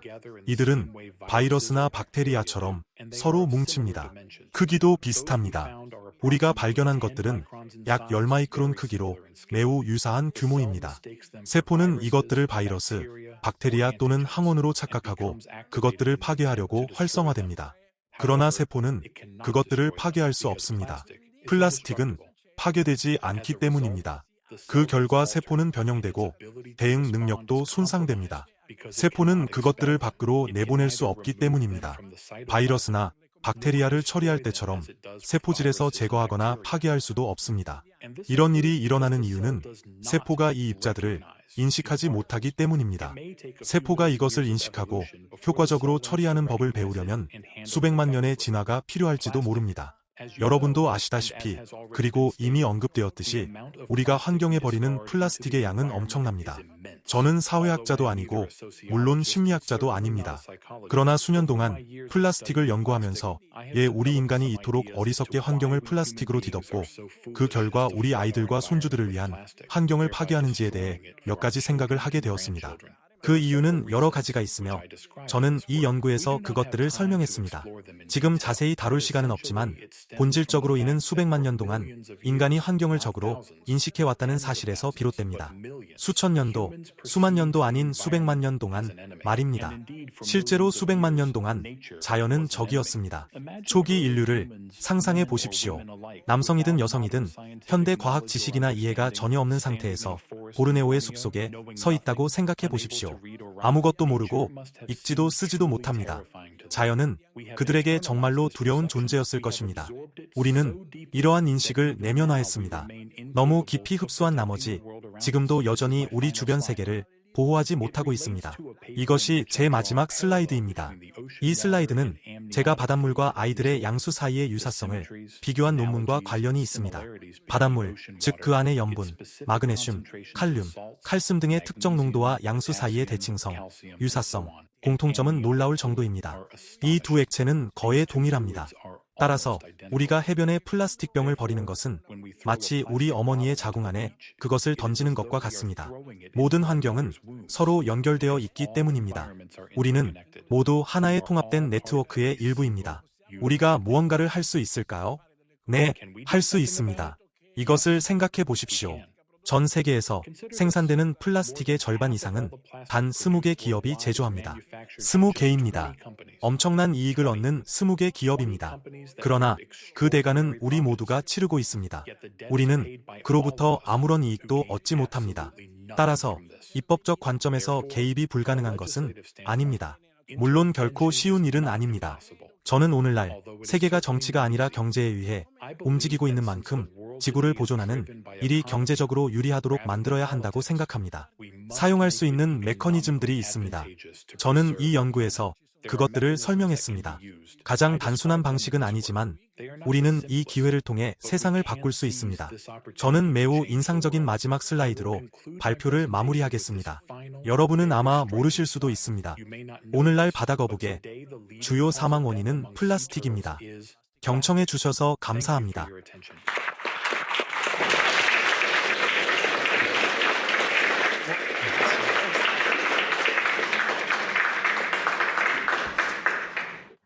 라구사 박사님, 감사합니다. 지금까지 우리는 미세 플라스틱과 나노 플라스틱이 인간 세포와 어떻게 상호작용하고 그것을 어떻게 교란하는지 살펴보았습니다. 이제는 동일한 전하를 띤 입자들의 영향이 인간의 몸을 넘어바 대기, 기후 시스템으로 어떻게 확장되는지 살펴보겠습니다. 이 주제를 다루기 위해 엘러다 글로벌 연구센터의 얀 카라 박사님을 소개하게 되어 기쁩니다. 카라 박사님은 프라하 카렐 대학교에서 이산수학과 알고리즘으로 박사학위를 받았으며 자연재해, 지구역학적 변화, 그리고 미세 플라스틱과 나노 플라스틱의 환경적 영향에 대해 연구하고 있습니다. 카라 박사님, 말씀 부탁드립니다. 감사합니다. 미세 플라스틱과 나노 플라스틱이 기후에 미치는 영향은 현재 활발히 연구되고 있는 분야입니다. 다만 우리가 이미 알고 있는 한 가지 사실이 있습니다. 미세 플라스틱과 나노 플라스틱은 물순환에 영향을 미친다는 것입니다. 그렇다면 이 영향은 무엇을 의미할까요? 공기 중의 수증기는 스스로 빗방울로 응결하지 않습니다. 수증기가 달라붙어 응결할 수 있는 입자가 필요합니다. 이를 응결액이라고 부릅니다. 다른적으로는 먼지, 바다 소금, 그을음 또는 다른 에어로졸 입자들이 이런 역할을 합니다. 안나님이 이미 말씀하셨듯이 공기 중에는 상당한 양의 나노플라스틱이 존재합니다. 그리고 네이처에 발표된 연구는 공기 중 플라스틱 입자가 수증기의 응결액으로 작용한다는 것을 보여주었습니다. 공기 중의 응결액이 더 많아지면 같은 양의 물이 더 많은 물방울로 나뉘어 분포하게 됩니다. 따라서 처음에는 물방울이 더 작습니다. 그리고 비로 떨어질 수 있는 크기까지 자라는데 더 오랜 시간이 걸립니다. 하지만 결국 비가 내리기 시작하면 구름 안에 전체적으로 더 많은 물이 축적되어 있기 때문에 강수는 더 극단적으로 나타납니다. 즉 나노플라스틱의 농도가 충분히 높을 경우 먼저 장기간의 가뭄을 유발하는 데 기여하고 이후 더 강한 강수로 이어지며 경우에 따라 홍수를 일으킬 수 있습니다. 나노플라스틱은 비에 영향을 미치는 것과 마찬가지로 물방울이 얼음으로 어는 방식에도 영향을 미칩니다. 일반적으로 순수한 물방울은 약 영하 38도에서 얼어붙습니다. 그런데 펜실베니아 대학교의 연구에 따르면 나노플라스틱 오염이 존재할 경우 물방울은 보통 이미 영하 18도에서 영하 24도 사이의 온도에서 얼기 시작합니다. 빗방울이 더 높은 온도에서 얼기 때문에 우박은 더 낮은 고도에서 형성됩니다. 이런 방식으로 나노플라스틱 오염은 우박의 발생 빈도를 높이고 더 큰 우박이 형성되는 데 기여합니다. 이 슬라이드에서는 유럽 악천후 데이터베이스의 그래프를 볼 수 있습니다. 지난 20년 동안 유럽에서 큰 우박과 매우 큰 우박의 발생 빈도가 증가하고 있음을 보여줍니다. 여기에는 우박 샘플들도 보입니다. 장기 추세를 보면 1990년대 이후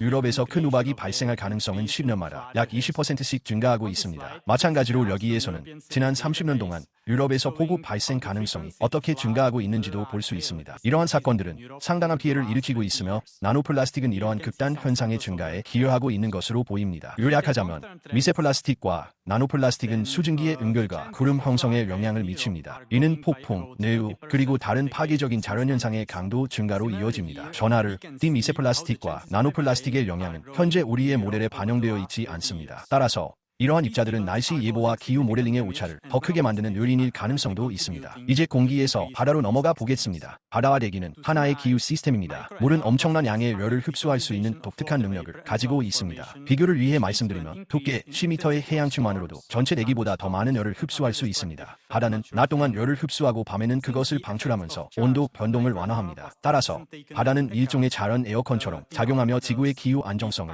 유지하는 데 핵심적인 역할을 합니다. 또한 바다는 지갑판에서 열을 제거하고 그것을 대기 중으로 방출합니다. 우리는 미세 플라스틱과 나노플라스틱에 의한 대규모 해양 오염이 이 정교한 냉각 메커니즘을 교란하고 있다고 가정합니다. 나노플라스틱 입자는 바다에서 주로 3개의 층에 집중됩니다. 해저, 해수면, 그리고 중간층입니다. 이 중간층은 수온과 그에 따른 밀도가 급격히 변하는 수온약층 영역입니다. 표면 전하를 가진 플라스틱 입자는 수소결합 수준에서 물 분자와 상호작용합니다. 그리고 이는 물의 화학적 물리적 특성을 변화시켜 대기로의 열 방출을 늦출 가능성이 있습니다. 그 결과 바다 내부에 가열 구력이 형성되는 데 기여할 수 있습니다. 우리는 바닷속 미세 플라스틱과 나노플라스틱의 농도가 해양 내부의 열교환에 영향을 줄 만큼 충분하다고 가정했습니다. 이는 다시 지구 내부에서 제거되는 열의 양을 줄이고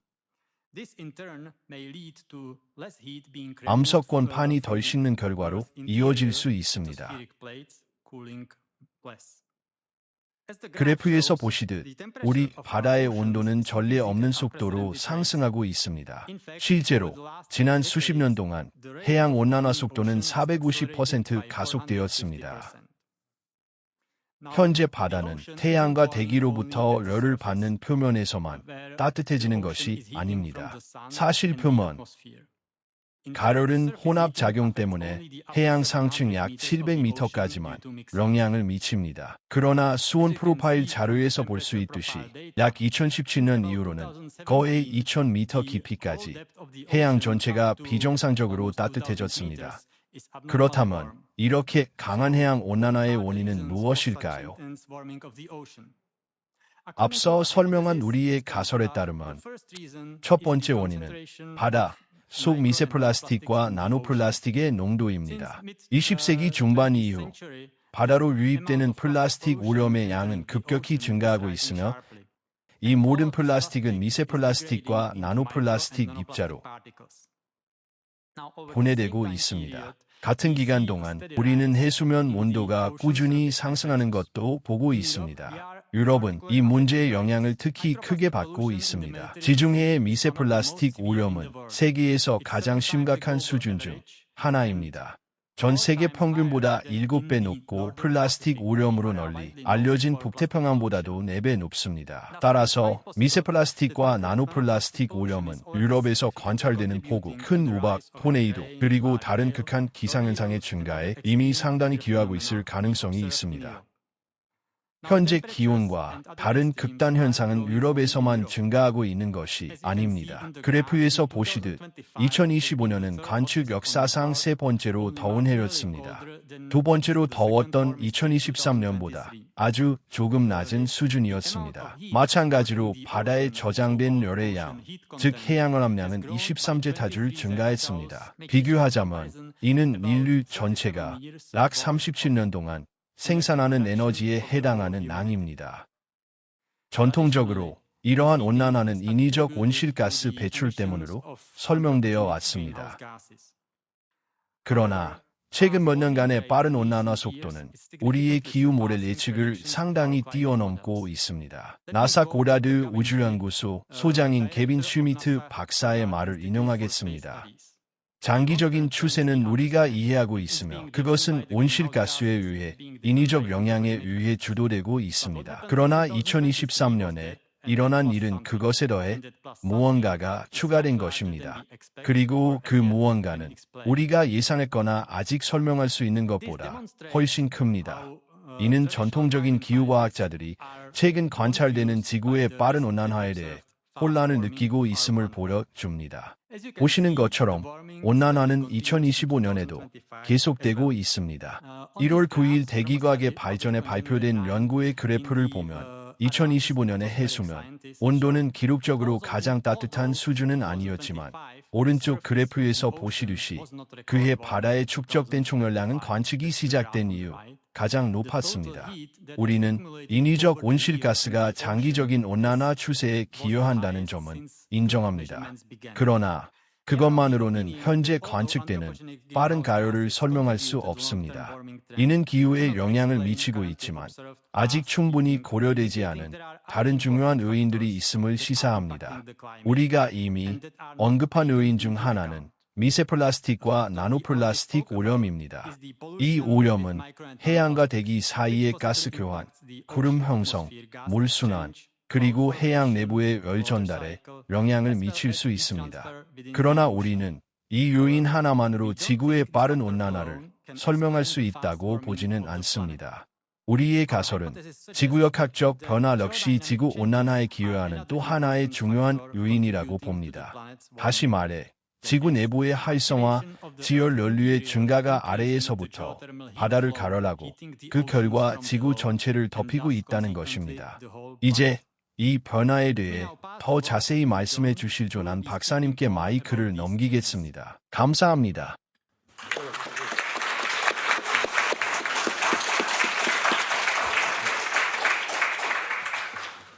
카라 박사님, 감사합니다. 이제 저는 해양 가열에 기여하는 추가 요인들에 대한 엘러드라 글로벌 연구센터의 분석을 발표하겠습니다.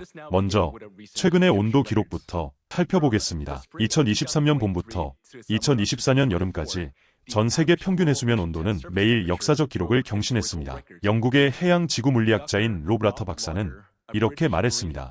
상당히 두렵습니다. 부분적으로는 왜 이렇게 큰 이탈 현상이 나타났는지 설득력 있게 설명하는 과학자를 아직 듣지 못했기 때문입니다. 현재의 인상은 상황이 우리가 예상했던 것보다 더 멀리, 더 빠르게 진행되었다는 것입니다. 세인트 토머스 대학교의 존 에이브러햄 교수는 장기적인 해양 온도 추세의 이전에는 인식되지 않았던 요인들이 영향을 미치고 있을 수 있다고 제안했습니다. 즉, 기존 기후 모델에 반영되지 않은 요인들이 존재할 수 있다는 것입니다. 앞서 언급했듯이 미세 플라스틱과 나노 플라스틱은 해수의 물리적 특성을 변화시켜 사실상 바다 안에 열을 가두는 역할을 할 수 있습니다. 그러나 여기서 제가 강조하고 싶은 점은 플라스틱 자체가 열 에너지를 만들어내는 것은 아니라는 사실입니다.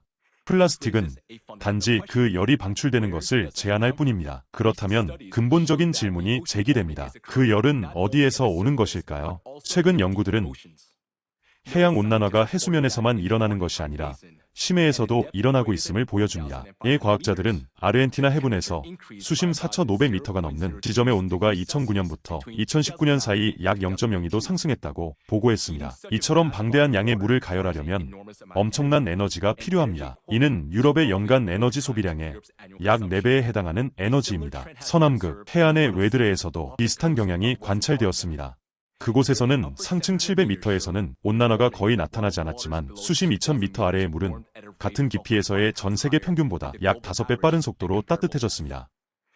여기서 주목할 점은 해양 에너지는 약 200m 깊이까지만 침투하며 수직 혼합을 고려하더라도 700m를 넘는 경우는 드물다는 것입니다. 따라서 태양 복사만으로는 심해 온난화를 설명하기 어렵습니다. 그렇다면 다음 질문은 이것입니다. 깊은 해양층의 온난화를 무엇이 이끌고 있는가?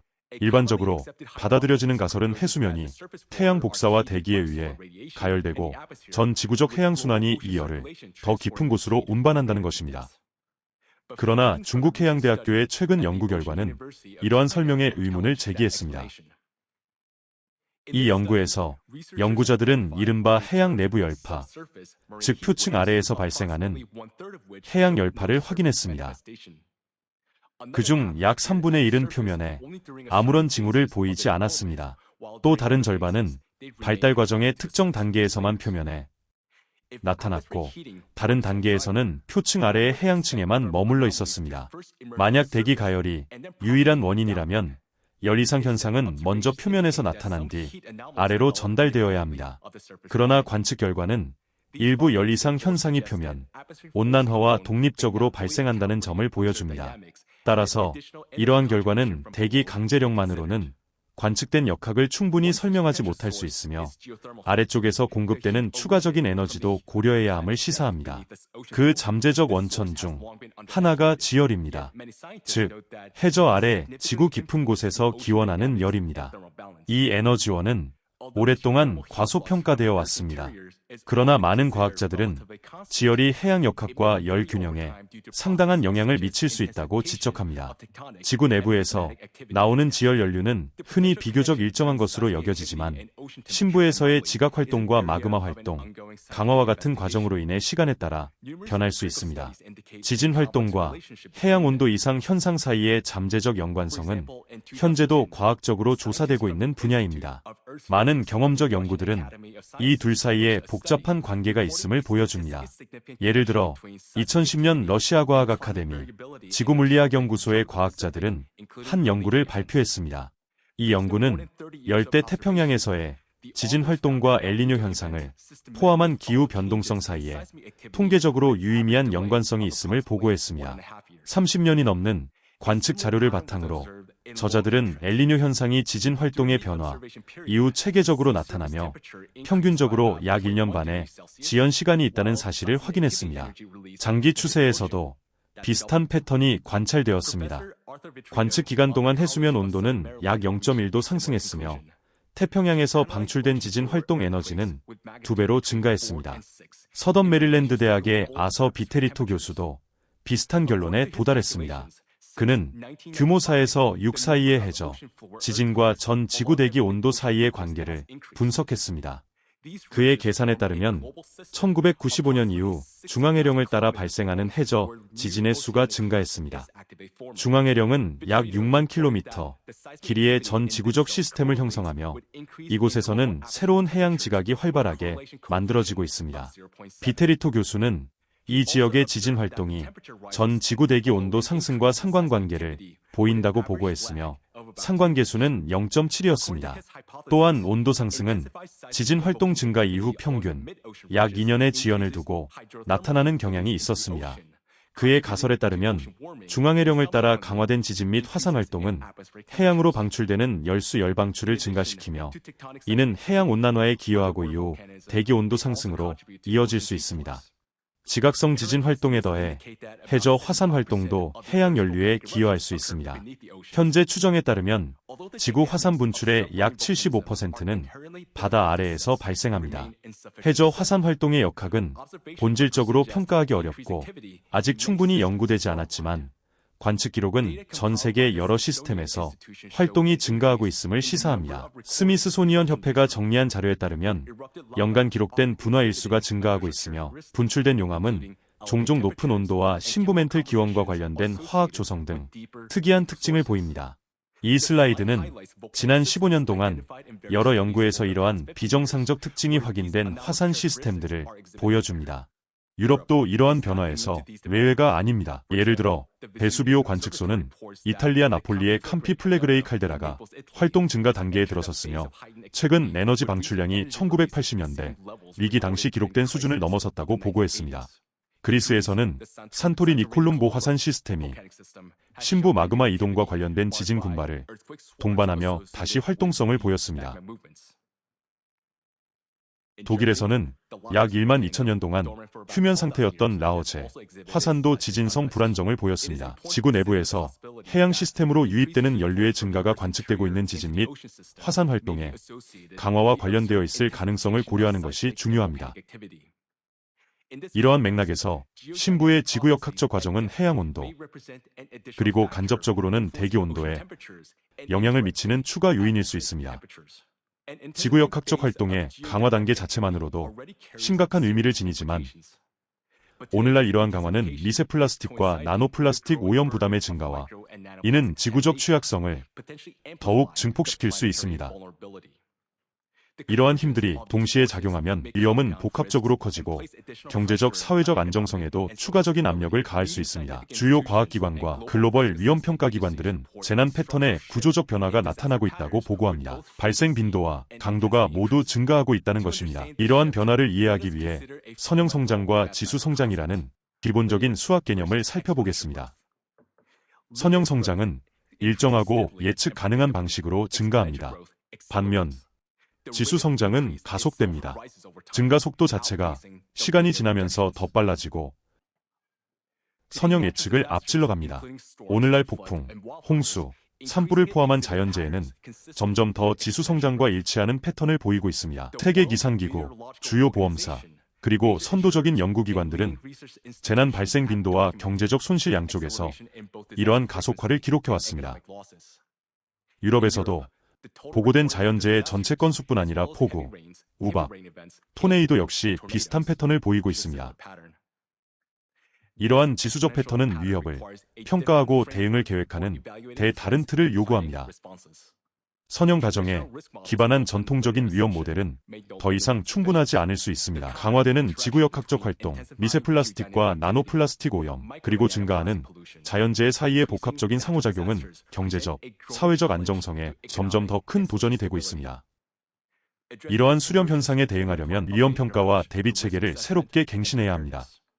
이제 미세 플라스틱과 나노 플라스틱은 단순한 오염이 아닙니다. 이는 인간 건강과 기후 안정성에 대한 시스템적 위협이며 측정 가능한 경제적 결과를 동반합니다. 위협은 서로를 강화하는 두 가지 경로를 통해 작동하며 장기적인 경제 회복력에 기반해 압력을 가합니다.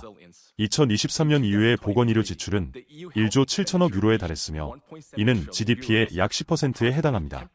1인당 지출은 지난 10년 동안 44% 증가했습니다. 현재의 전망은 인구 고령화와 만성질환 증가 추세를 반영하고 있지만 미세 플라스틱과 나노 플라스틱과 관련해 새롭게 부상하는 부담은 포함하지 않고 있습니다. 이는 보건의료 시스템에 추가적인 압박을 가할 수 있습니다.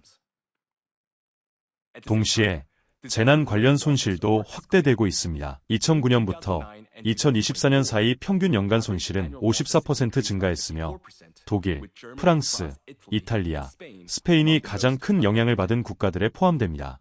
이러한 손실은 EU 정부와 금융기관에 점점 더 큰 부담을 주고 있습니다. 기후변화는 플라스틱의 분해를 가속하고 플라스틱 오염은 기후 회복력을 약화시킵니다. 두 역학은 서로를 강화합니다. 그러나 현재의 정책 체계는 이러한 상호의존성을 반영하지 못하고 있습니다. 플라스틱 오염은 대체로 공중보건 및 기후 전략과 별도로 다루어지고 있습니다. 필요한 것은 미세 플라스틱과 나노 플라스틱을 건강, 기후, 경제 계획의 중심에 두는 통합적 틀입니다. 기존 접근법이 여전히 충분하지 않은지 이해하기 위해 이제 알렉산더 마스니 님께 발언권을 넘기겠습니다. 네, 감사합니다. 사람들이 미세 플라스틱과 나노 플라스틱이 이미 우리의 혈액, 장기, 심지어 뇌 안에 존재한다는 말을 처음 들으면 본능적으로 이런 질문을 하게 됩니다. 그렇다면 이것을 어떻게 몸 밖으로 배출할 수 있을까? 바이오해킹 커뮤니티에서는 미세 플라스틱과 나노 플라스틱 입자를 몸 밖으로 배출하기 위해 각종 디톡스 프로토콜, 보충제, 사우나, 개인적인 방법들을 제안합니다. 그러나 이러한 접근은 핵심을 근본적으로 놓치고 있습니다. 혈액 내 장벽을 넘어 이미 장기 안에 박혀있는 입자들을 어떤 디톡스도 끄집어낼 수 없기 때문입니다. 여기에는 잔인한 역설이 있습니다. 혈액 정화 방법으로 홍보되는 해결책들 자체가 플라스틱을 포함하고 있다는 점입니다. 혈장 분리반 출술, 혈액 흡착, 여과 장치들이 그렇습니다. 우리는 플라스틱의 영향을 제거하려고 다시 플라스틱을 사용하고 있는 것입니다. 이러한 절차들은 세포 안에 플라스틱을 제거할 수 없습니다. 표면 전하를 중화할 수도 없습니다. 교란된 세포 경로를 회복시킬 수도 없습니다. 사르주 가나트라 교수님이 말했듯이 이러한 화학물질이 몸 안에 존재해도 안전한 수준이라는 것은 없습니다. 목표는 개인의 체내 부담을 조금 줄이는 것이 될 수 없습니다. 환경이 매일 새로운 입자들로 우리를 계속 포화시키고 있기 때문입니다. 현재의 해결책들이 왜 실패하는지 이해하려면 플라스틱의 전체 생애 주기를 살펴봐야 합니다. 누군가는 이렇게 말할 수 있습니다. 플라스틱 생산과 사용을 줄이고 플라스틱 생산을 더 많이 금지하면 되지 않는가? 그러나 지금으로서는 불가능합니다. 플라스틱은 이미 현대 생활 깊숙이 들어와 있습니다. 무엇이 무너질지 생각해 보십시오. 의료기기, 식품 공급망, 전자제품, 건설, 그리고 우리의 인프라입니다. 전면적인 금지는 가까운 미래에는 현실적으로 불가능합니다. 또한 개별 국가 차원에서도 국제 경제 차원에서도 경제적으로 불리합니다. 우리는 흔히 재활용을 해결책으로 여깁니다. 그러나 여기에 역설이 있습니다. 재활용은 더 많은 미세 플라스틱과 나노 플라스틱 입자를 만들어냅니다. 재활용 과정의 기계적 스트레스는 재활용 플라스틱이 새 플라스틱보다 더 빠르게 입자를 방출하게 만듭니다. 우리는 문제를 해결하는 것이 아니라 오히려 그것을 가속하고 있는 것입니다. 그리고 가장 큰 문제, 아무도 말하지 않는 문제이자 우리가 아직 전혀 답을 갖고 있지 않은 문제가 있습니다. 인류는 이미 100억 미터톤의 플라스틱을 생산했습니다. 그중 상당 부분은 이제 보이지 않는 입자로 부서져 우리의 공기, 음식, 물속을 순환하고 있으며 우리의 몸 안에 축적되고 있습니다. 설령 내일부터 생산을 멈춘다 해도 수억 톤의 플라스틱은 앞으로 수세기 동안 계속해서 잘게 쪼개질 것입니다. 전 세계 해양에만 2억 톤의 플라스틱 폐기물이 존재합니다. 현재 해양 정화 활동을 통한 수거 속도는 연간 약 2만 톤입니다. 이는 0.01%에도 미치지 못합니다. 이 속도라면 오늘 당장 모든 새로운 오염을 멈춘다고 가정하더라도 바다를 완전히 정화하는 대약 1만 년이 걸릴 것입니다. 그러나 우리는 새로운 오염을 완전히 멈출 수도 없습니다. 따라서 문제는 우리가 생산을 멈추든 멈추지 않든 지수적으로 누적됩니다. 가장 큰 위험은 아직 만들지 않았거나 재활용하지 않은 플라스틱이 아닙니다. 우리가 이미 함께 살아가고 있는 미세 플라스틱과 나노 플라스틱입니다. 우리는 이것을 완전히 치울 수 없습니다. 걸러낼 수도 없습니다. 재활용만으로 이 문제에서 벗어날 수도 없습니다. 따라서 해결책은 플라스틱을 제거하는 것이 아니라 그것이 더 이상 생명에 위협이 되지 않도록 만드는 것입니다. 그렇다면 우리는 무엇을 할 수 있을까요? 다시 강조하겠습니다. 미세 플라스틱과 나노 플라스틱과 관련된 위험은 여러 요인에서 비롯됩니다. 여기에는 화학 첨가물, 크기와 형태, 표면 전하, 그리고 분해에 대한 저항성이 포함됩니다. 이 특성들이 결합되어 플라스틱 입자가 생물학적 시스템과 환경 시스템 안에서 어떻게 행동하고 상호작용하는지를 결정합니다. 동료들이 언급했듯이 생물권 안에 이미 존재하는 플라스틱 입자들은 지속적인 위협이 되고 있으며 반드시 완화되어야 합니다. 그러나 현재 우리는 그 화학적 조성, 크기, 형태를 대규모로 바꿀 수 있는 실질적인 방법을 갖고 있지 않습니다. 하지만 적어도 이론적으로는 탐구할 가치가 있는 하나의 가능한 방향이 있습니다. 바로 표면 전하에 영향을 주는 것입니다. 미세 플라스틱과 나노 플라스틱의 표면 전하는 생물학적 시스템 안에서 이 입자들의 행동을 결정하는 데 중요한 역할을 합니다. 광물 먼지, 해양 비말 에어로졸, 점토와 같은 자연 발생 나노 입자들도 표면 전하를 띱니다. 그러나 플라스틱 입자와 관련된 전하는 그 지속성과 상호작용 방식에서 다른 특성을 보이는 것으로 보입니다. 이 전하는 공기와 생체액을 포함한 여러 환경에서 안정적으로 유지될 수 있습니다. 또한 이러한 전하는 입자들이 세포 안으로 침투하고 태반 장벽과 혈액, 뇌 장벽을 포함한 생물학적 장벽을 통과하는 능력을 강화할 수 있습니다. 또한 플라스틱이 DNA, 단백질, 세포막과 결합하고 조직 안에 오래 남아 축적되며 물순환과 해양의 열 전달 역학에 영향을 미치도록 할 수도 있습니다. 따라서 플라스틱 입자의 표면, 전하를 중화하거나 적어도 부분적으로 줄일 수 있다면 그 생물학적 상호작용과 체내 흡수를 제한할 수 있습니다. 이는 다시 세포 부착을 낮추고 전하에 의해 매개되는 DNA와 단백질 결합을 줄이며 독성 물질과 중금속의 흡착을 감소시키고 생물학적 장벽을 통과하는 이동을 제한하는 데 기여할 수 있습니다. 이러한 이유로 국제연구는 미세 플라스틱과 나노 플라스틱의 표면, 전하를 줄이거나 중화할 수 있는 방법을 개발하는 데 집중해야 합니다. 이 목표를 달성하려면 대규모의 조율된 국제협력이 필요합니다. 이는 과거의 주요 과학 프로젝트, 예를 들어 인간 게놈 프로젝트에 견줄 만한 수준의 협력이 될 수 있습니다. 이제 얀 카라 박사님께 발언권을 넘기겠습니다.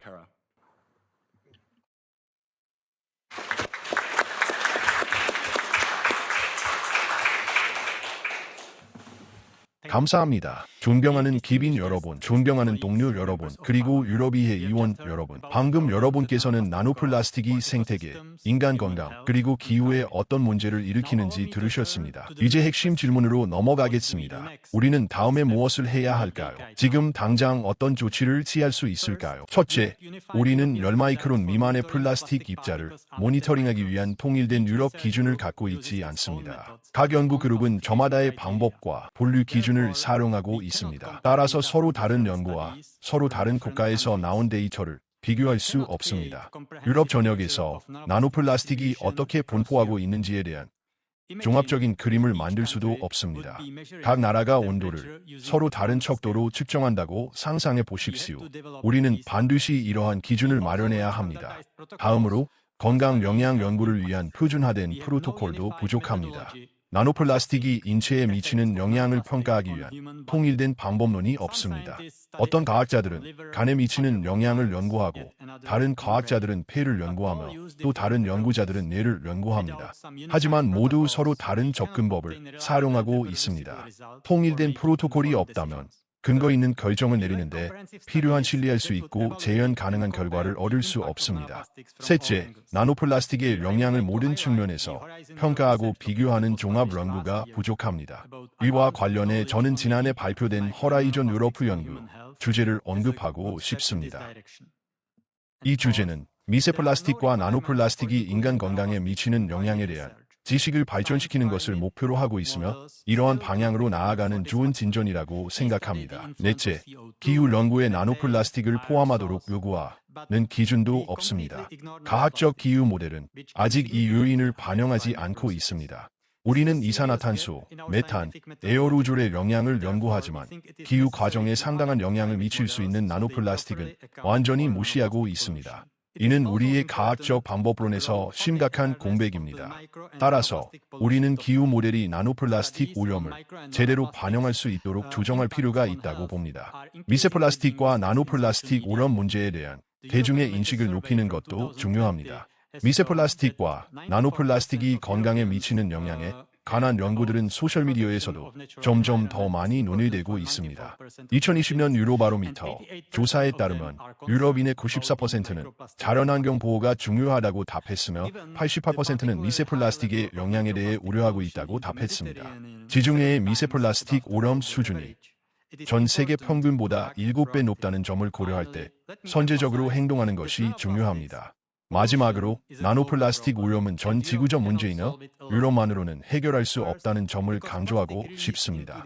첫째, 세계 어느 한 지역에서 환경으로 배출된 플라스틱은 미세플라스틱과 나노플라스틱으로 분해되고 이후 빠르게 전 세계로 확산되기 때문입니다. 둘째, 우리에게 주어진 시간은 제한되어 있으며 우리 앞에 놓인 과제는 매우 크기 때문입니다. 유럽 시민으로서 저는 유럽이 미세플라스틱과 나노플라스틱 문제 해결에 중요한 기여를 하기를 바랍니다. 예를 들어 유럽 대표들이 다음 기후 정상회의에서 미세플라스틱과 나노플라스틱 오염에 관한 유엔 프로토콜을 제안할 수도 있을 것입니다. 또는 유럽이 참여하는 국제연구연합의 창설을 주도할 수도 있을 것입니다. 결론적으로 우리의 추정에 따르면 실질적인 진전을 이룰 수 있는 기회의 장은 수십 년이 아니라 몇 년에 불과하다는 점을 강조하고 싶습니다. 따라서 시의적절한 행동이 특히 중요합니다. 저는 우리가 이 21세기의 도전에 대응할 모든 역량을 갖추고 있다고 진심으로 믿습니다. 이제 결론을 위해 다시 존 안 박사님께 마이크를 넘기겠습니다. 존경하는 기빈 여러분, 존경하는 동료 여러분, 그리고 유럽의회 위원 여러분, 오늘날 우리 세계는 여러 시스템적 도전에 직면해 있습니다. 증가하는 보건의료 부담, 가속화되는 기후재난, 그리고 공기, 물, 식품 시스템의 오염입니다. 이것들은 서로 다른 위기처럼 보일 수 있습니다. 그러나 그 밑바탕에는 공통된 요인이 있습니다. 바로 미세플라스틱과 나노플라스틱입니다. 플라스틱 입자는 단순한 오염물질이 아닙니다. 그것은 생물학적 환경과 경제 시스템에 영향을 미치는 위험 증폭 요인으로 작용합니다. 우리가 직면한 과제는 매우 큽니다. 플라스틱 입자는 이미 인간의 몸 전체와 환경 전반에 존재하고 있습니다. 이 문제를 해결하려면 과학과 기술의 근본적인 혁신이 필요합니다. 엘러드라 글로벌 연구센터를 대표하여 먼저 오늘 행사를 조직하고 미세플라스틱과 나노플라스틱 문제를 더 넓은 대중적 제도적 관심의 영역으로 이끌어주신 온드르제이 노테크 의원님께 진심으로 감사드립니다. 또한 이 중요한 주제를 자신의 글로벌 이니셔티브인 영적 외교의 의제에 포함시키고 이 대화가 전 세계 공동체로 확산될 수 있도록 도와주신 마크 번스 목사님께도 깊이 감사드립니다. 그리고 선구적인 연구를 수행하고 오늘 그 연구 결과를 우리와 공유해주신 안토니오 라구사 교수님께도 감사드립니다. 교수님의 연구를 통해 과학계는 인간 몸 안에 존재하는 미세플라스틱과 나노플라스틱 그리고 그 잠재적 영향에 대해 더 깊이 이해하게 되었습니다. 마지막으로 모든 발표자 여러분과 관심을 가지고 함께해 주신 모든 분들께 감사드립니다. 우리는 국경과 정치를 넘어서는 책임을 공유하고 있습니다. 그것은 우리의 공동의 집을 보호하는 책임입니다. 감사합니다.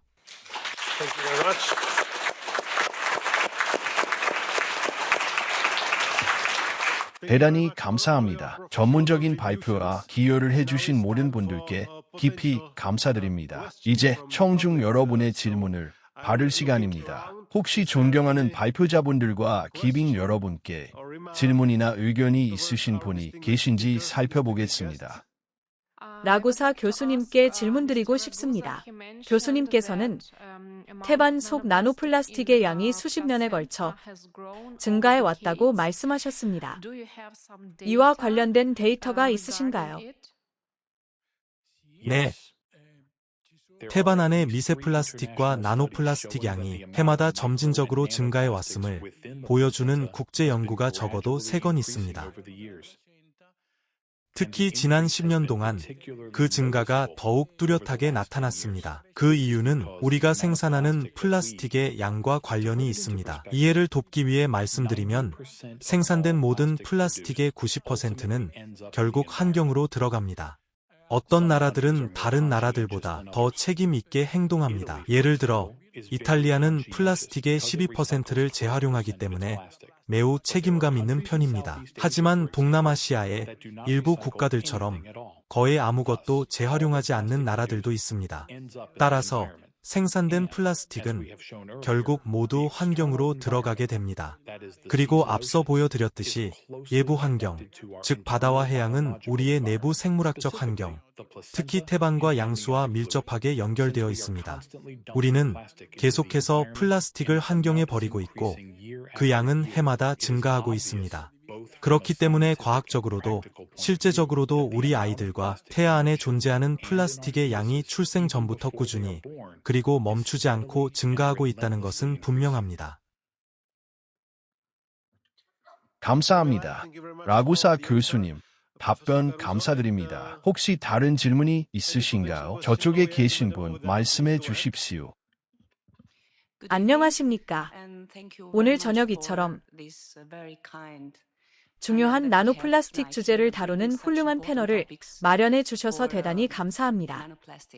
저는 알바니아 출신 기자 아닐라 프레티입니다. 사실 알바니아는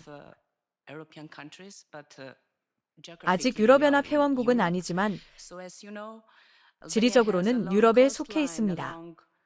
아시다시피 알바니아는 아드리아해와 이오니아해를 따라 긴 해안선을 가지고 있습니다.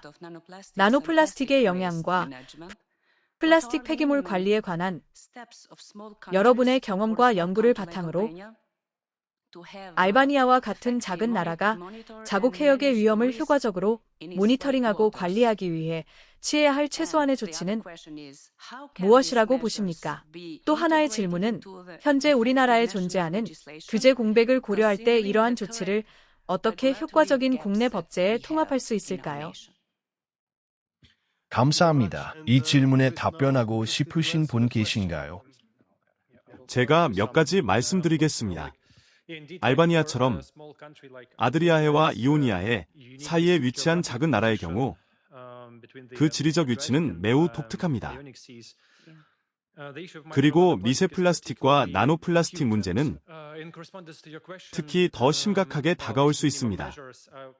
질문하신 최소한의 조치와 관련해서는 오늘 우리가 이미 논의한 맥락에서 말씀드리고 싶습니다. 우리는 10마이크론보다 작은 플라스틱 입자를 모니터링하기 위한 통일된 유럽 기준을 반드시 마련해야 합니다. 이것만으로도 이미 올바른 방향의 중요한 첫걸음이 될 것입니다. 이번 컨퍼런스에서 우리는 이 문제를 논의했고 모든 국가가 함께 이를 추진하는 것이 매우 중요하다는 점을 확인했습니다. 이것을 국가 전략에 어떻게 통합할 수 있을까요? 저희 의견으로는 작지만 효과적인 즉각적 조치는 미세 플라스틱과 나노 플라스틱 연구에 참여하는 과학자들을 지원할 수 있는 환경을 만드는 것입니다. 자원은 실현 가능한 방법을 찾고 나노 플라스틱의 표면, 전하를 중화하는 해결책을 개발하는 연구 그룹에 투입될 수 있습니다. 우리는 이것을 미래, 특히 아이들의 미래에 대한 투자로 봅니다. 국내 전문가들을 지원하고 단순히 결과에 대응하는 것이 아니라 근본적인 해결책을 추구하도록 장려한다면 그 국가는 단순한 관찰자가 아니라 나노 플라스틱 부담에 대응하는 첨단 연구와 보호 기술 분야의 선도적 역할을 할 수 있습니다. 답변이 되었기를 바랍니다. 네, 저도 한 가지 덧붙이고 싶습니다. 모두가 할 수 있는 또 다른 일은 인식을 높이는 것입니다. 평범한 개인으로서도 할 수 있는 일입니다. 많은 사람들, 아니 적어도 일부 사람들은 이 보이지 않는 문제를 아직 잘 알지 못합니다. 미세 플라스틱과 나노 플라스틱은 어디에나 있지만 우리는 그것을 볼 수 없습니다. 그래서 사람들은 그건 별로 문제가 아니야 라고 생각합니다. 하지만 실제로는 문제입니다. 여러분은 데이터를 보셨고 우리가 이야기한 내용도 들으셨습니다. 보이지 않는 문제이지만 이제 그것을 보이게 만들어야 합니다. 그 일은 매우 단순한 방식으로도 할 수 있습니다. 가족들과 저녁 식탁에서 이 문제를 이야기하는 것만으로도 가능합니다. 그리고 질문자께서는 언론 분야에 계시니 우리가 각자의 능력 안에서 할 수 있는 일을 해야 합니다. 평범한 사람들로부터 큰 목소리가 나오면 그것이 인식을 높이고 해결책으로 나아가는데 도움이 될 수 있습니다. 많은 경우 변화는 위에서 아래로만 내려오는 것이 아닙니다. 때로는 아래에서 위로 올라가야 합니다. 이것은 우리가 개인으로서 할 수 있는 일입니다. 제가 덧붙이고 싶은 말은 이것입니다. 대단히 감사합니다. 다른 질문이 있는지 살펴보겠습니다. 맨 뒷줄에 계신 여성분이 먼저 손을 드셨습니다. 네, 말씀해 주십시오. 감사합니다. 매우 흥미로운 토론에 감사드립니다. 저는 논의된 해결책들 중 일부에 대해 궁금한 점이 있습니다. 현재 협상 중인 미래의 글로벌 플라스틱 조약에 대해 패널 여러분께서 어떤 의견을 갖고 계신지 궁금합니다. 플라스틱 오염을 끝내기 위한 조약 협상이 진행 중입니다. 그런데 현재 나노플라스틱은 전혀 언급되지 않고 있고 미세 플라스틱도 거의 언급되지 않고 있습니다. 오늘 발표하신 여러 문제들을 해결하는데 이러한 조약이 어떤 역할을 할 수 있을지에 대한 여러분의 생각을 듣고 싶습니다. 감사합니다. 네, 제가 답변해 보겠습니다. 물론 저는 그 조약이 좋은 것이라고 생각합니다. 적어도 바다나 생물권에 새로운 플라스틱이 추가되는 것을 막는 데 도움이 될 수 있기 때문입니다. 하지만 제가 아는 한 그 조약은 이미 3년째 협상 중이며 아직 결론에 이르지 못했습니다. 그래서 저는 협상이 곧 좋은 방향으로 마무리되기를 바랍니다. 하지만 예를 들어 그 조약이 승인되고 우리가 바다에 플라스틱을 더 이상 추가하지 않게 된다고 가정해 보겠습니다. 그것은 분명히 좋은 조치입니다. 그러나 존 박사님도 말씀하셨고 특히 사사가 말했듯이 우리는 이미 밖에 존재하는 100억 톤의 플라스틱 문제를 안고 있습니다. 그 플라스틱은 계속 분해되고 있으며 그것만으로도 우리에게 많은 문제를 일으키기에 충분합니다. 그런 의미에서 저는 이 조약만으로는 충분하지 않다고 생각합니다. 우리는 이미 존재하는 플라스틱을 어떻게 다룰 것인지에 대한 다른 해결책도 마련해야 합니다. 그리고 현재로서는 이것을 어떻게 해야 하는지에 대한 과학적 이해조차 충분하지 않습니다. 그래서 어떤 조약들은 지금 단계에서는 다소 이른 측면도 있다고 봅니다. 하지만 우리는 이 문제를 이해하고 연구하는 데 상당한 투자를 하겠다는 공동의 의지를 만들어야 합니다. 대단히 감사합니다. 다음 질문은 빨간 셔츠를 입으신 여성분이셨습니다. 감사합니다. 매우 유익한 세션에 감사드립니다. 앞서 우리 몸 안에 미세 플라스틱과 나노 플라스틱에는 안전한 수준이 없다고 말씀하신 것을 들었습니다. 하지만 현실적으로 우리는 이미 말씀하신 것처럼 이것을 피할 수 없습니다. 또 때로는 아래로부터의 움직임이 행동을 이끌어낸다는 점도 강조하셨습니다. 그래서 궁금합니다. 만약 충분한 아래로부터의 압력이 형성된다면 법과 규칙을 통해 위로부터의 더 많은 행동을 이끌어낼 수 있을까요? 예를 들어 최소한의 안전 기준치를 설정하는 방식으로 말입니다. 앞으로 다양한 폴리머 유형에 대해 어떤 안전 범위나 안전 한계가 개발될 수 있다고 보시는지요? 제가 이 질문에 대한 답변을 먼저 시작해 보겠습니다. 처음에 말씀드렸듯이 여기서 문제는 이 문제가 눈에 보이지 않는다는 점입니다. 물리적으로 보이지 않습니다. 또한 이것은 다학제적 유죄이기 때문에 제가 처음에 말한 이른바 정치적 교리, 일종의 바이블을 건드립니다. 전 세계에는 많은 정치인들이 있습니다. 이 브뤼셀의 정치권 안에도 그런 사람들이 있습니다. 그들은 예를 들어 기후변화는 오직 화석연료 연소 때문에 발생한다고 말하는데 엄청난 정치적 자본을 투자해왔습니다. 그런데 지금 누군가가 나노플라스틱과 미세플라스틱이라는 이론을 제시한다고 해보십시오. 이것이 건강을 해칠 수는 있지만 사람들은 그것을 즉시 보지는 못합니다. 물론 연구들은 존재합니다. 하지만 아직은 그렇게 눈에 띄는 문제가 아닙니다. 동시에 이 문제는 그들이 믿어온 바이블을 무너뜨립니다.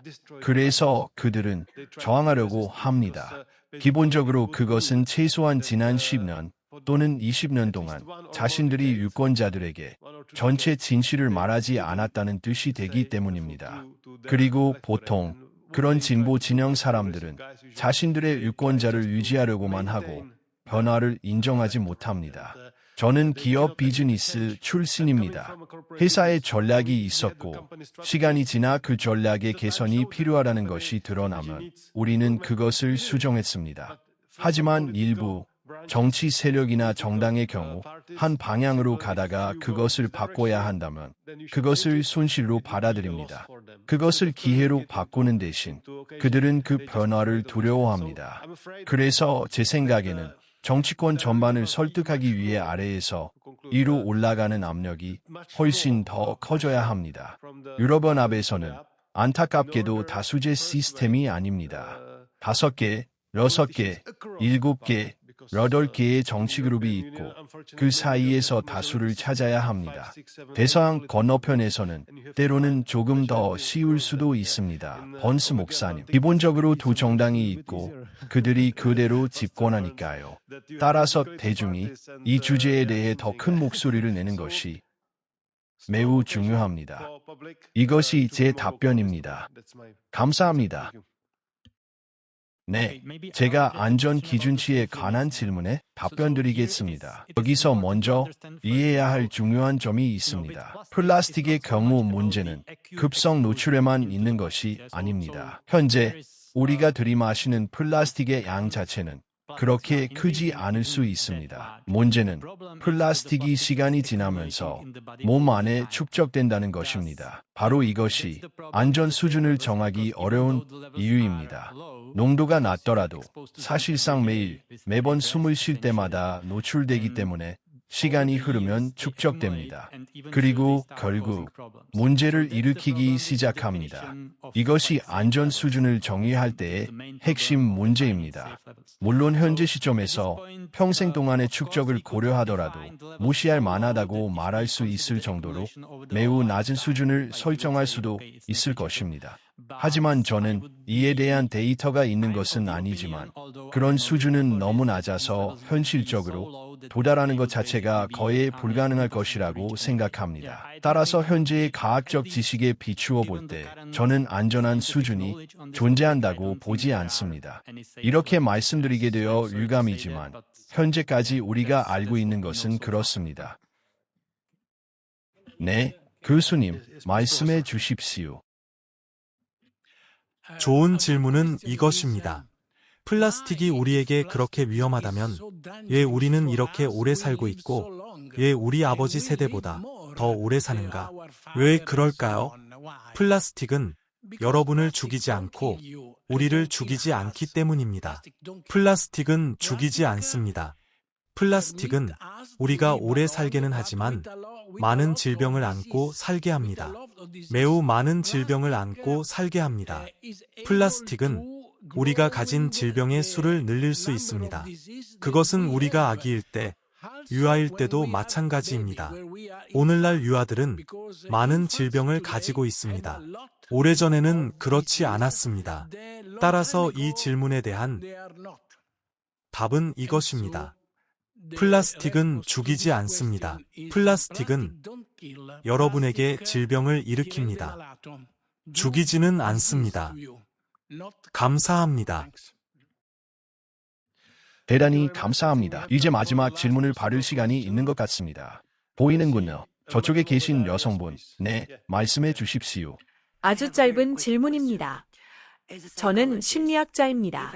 여러분의 경험을 바탕으로 나노플라스틱과 공공정신건강 분야의 심리적 장애 사이에 연관성이 있는지 여부를 연구하고자 한다면 이 연구에 어떤 변수를 사용하는 것이 좋겠습니까?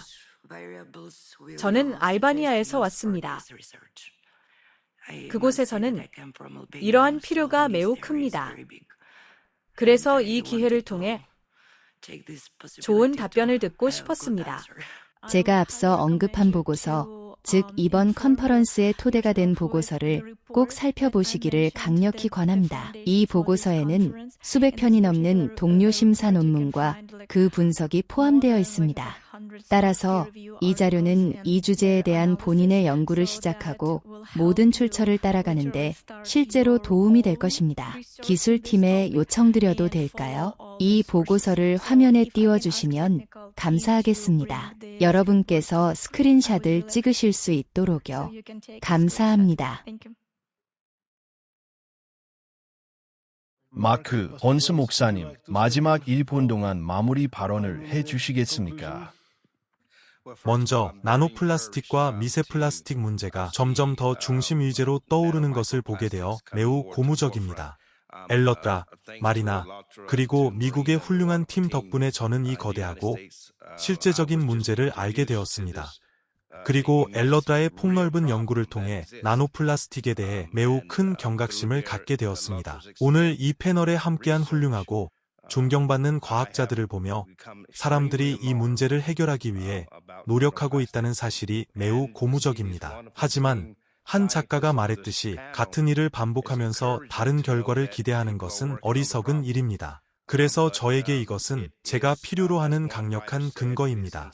각하, 저는 이 메시지를 전 세계에, 특히 미국 정부의 최고위급에 전달하고 유럽연합 및 전 세계 파트너들과 계속 협력하여 이 매우 현실적이고 커져가는 문제에 대한 해결책을 찾고자 합니다.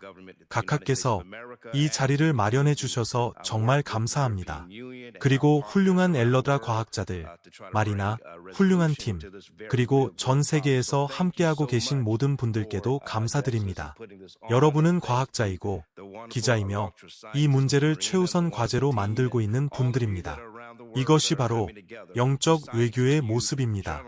다른 누군가를 구하기 위해 자신의 평판을 감수하려는 의지입니다. 이 모든 것은 태어나지 않은 아이들을 위한 것이었습니다. 신경과학자들, 알츠하이머병, 그리고 오늘 이 훌륭한 패널을 통해 우리가 배운 나노플라스틱과 미세플라스틱의 모든 영향은 인간 사회를 더 나은 곳으로 만들기 위한 것입니다. 이 일을 해주셔서 대단히 감사합니다. 저는 매우 감사하게 생각합니다.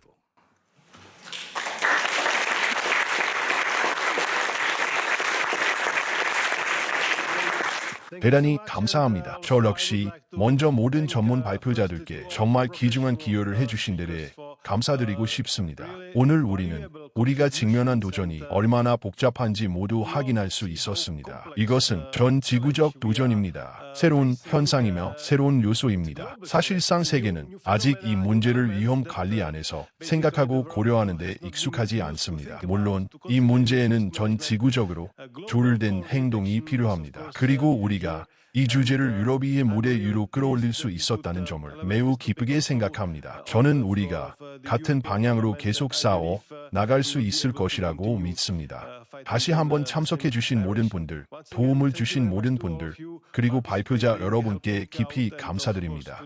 대단히 감사합니다.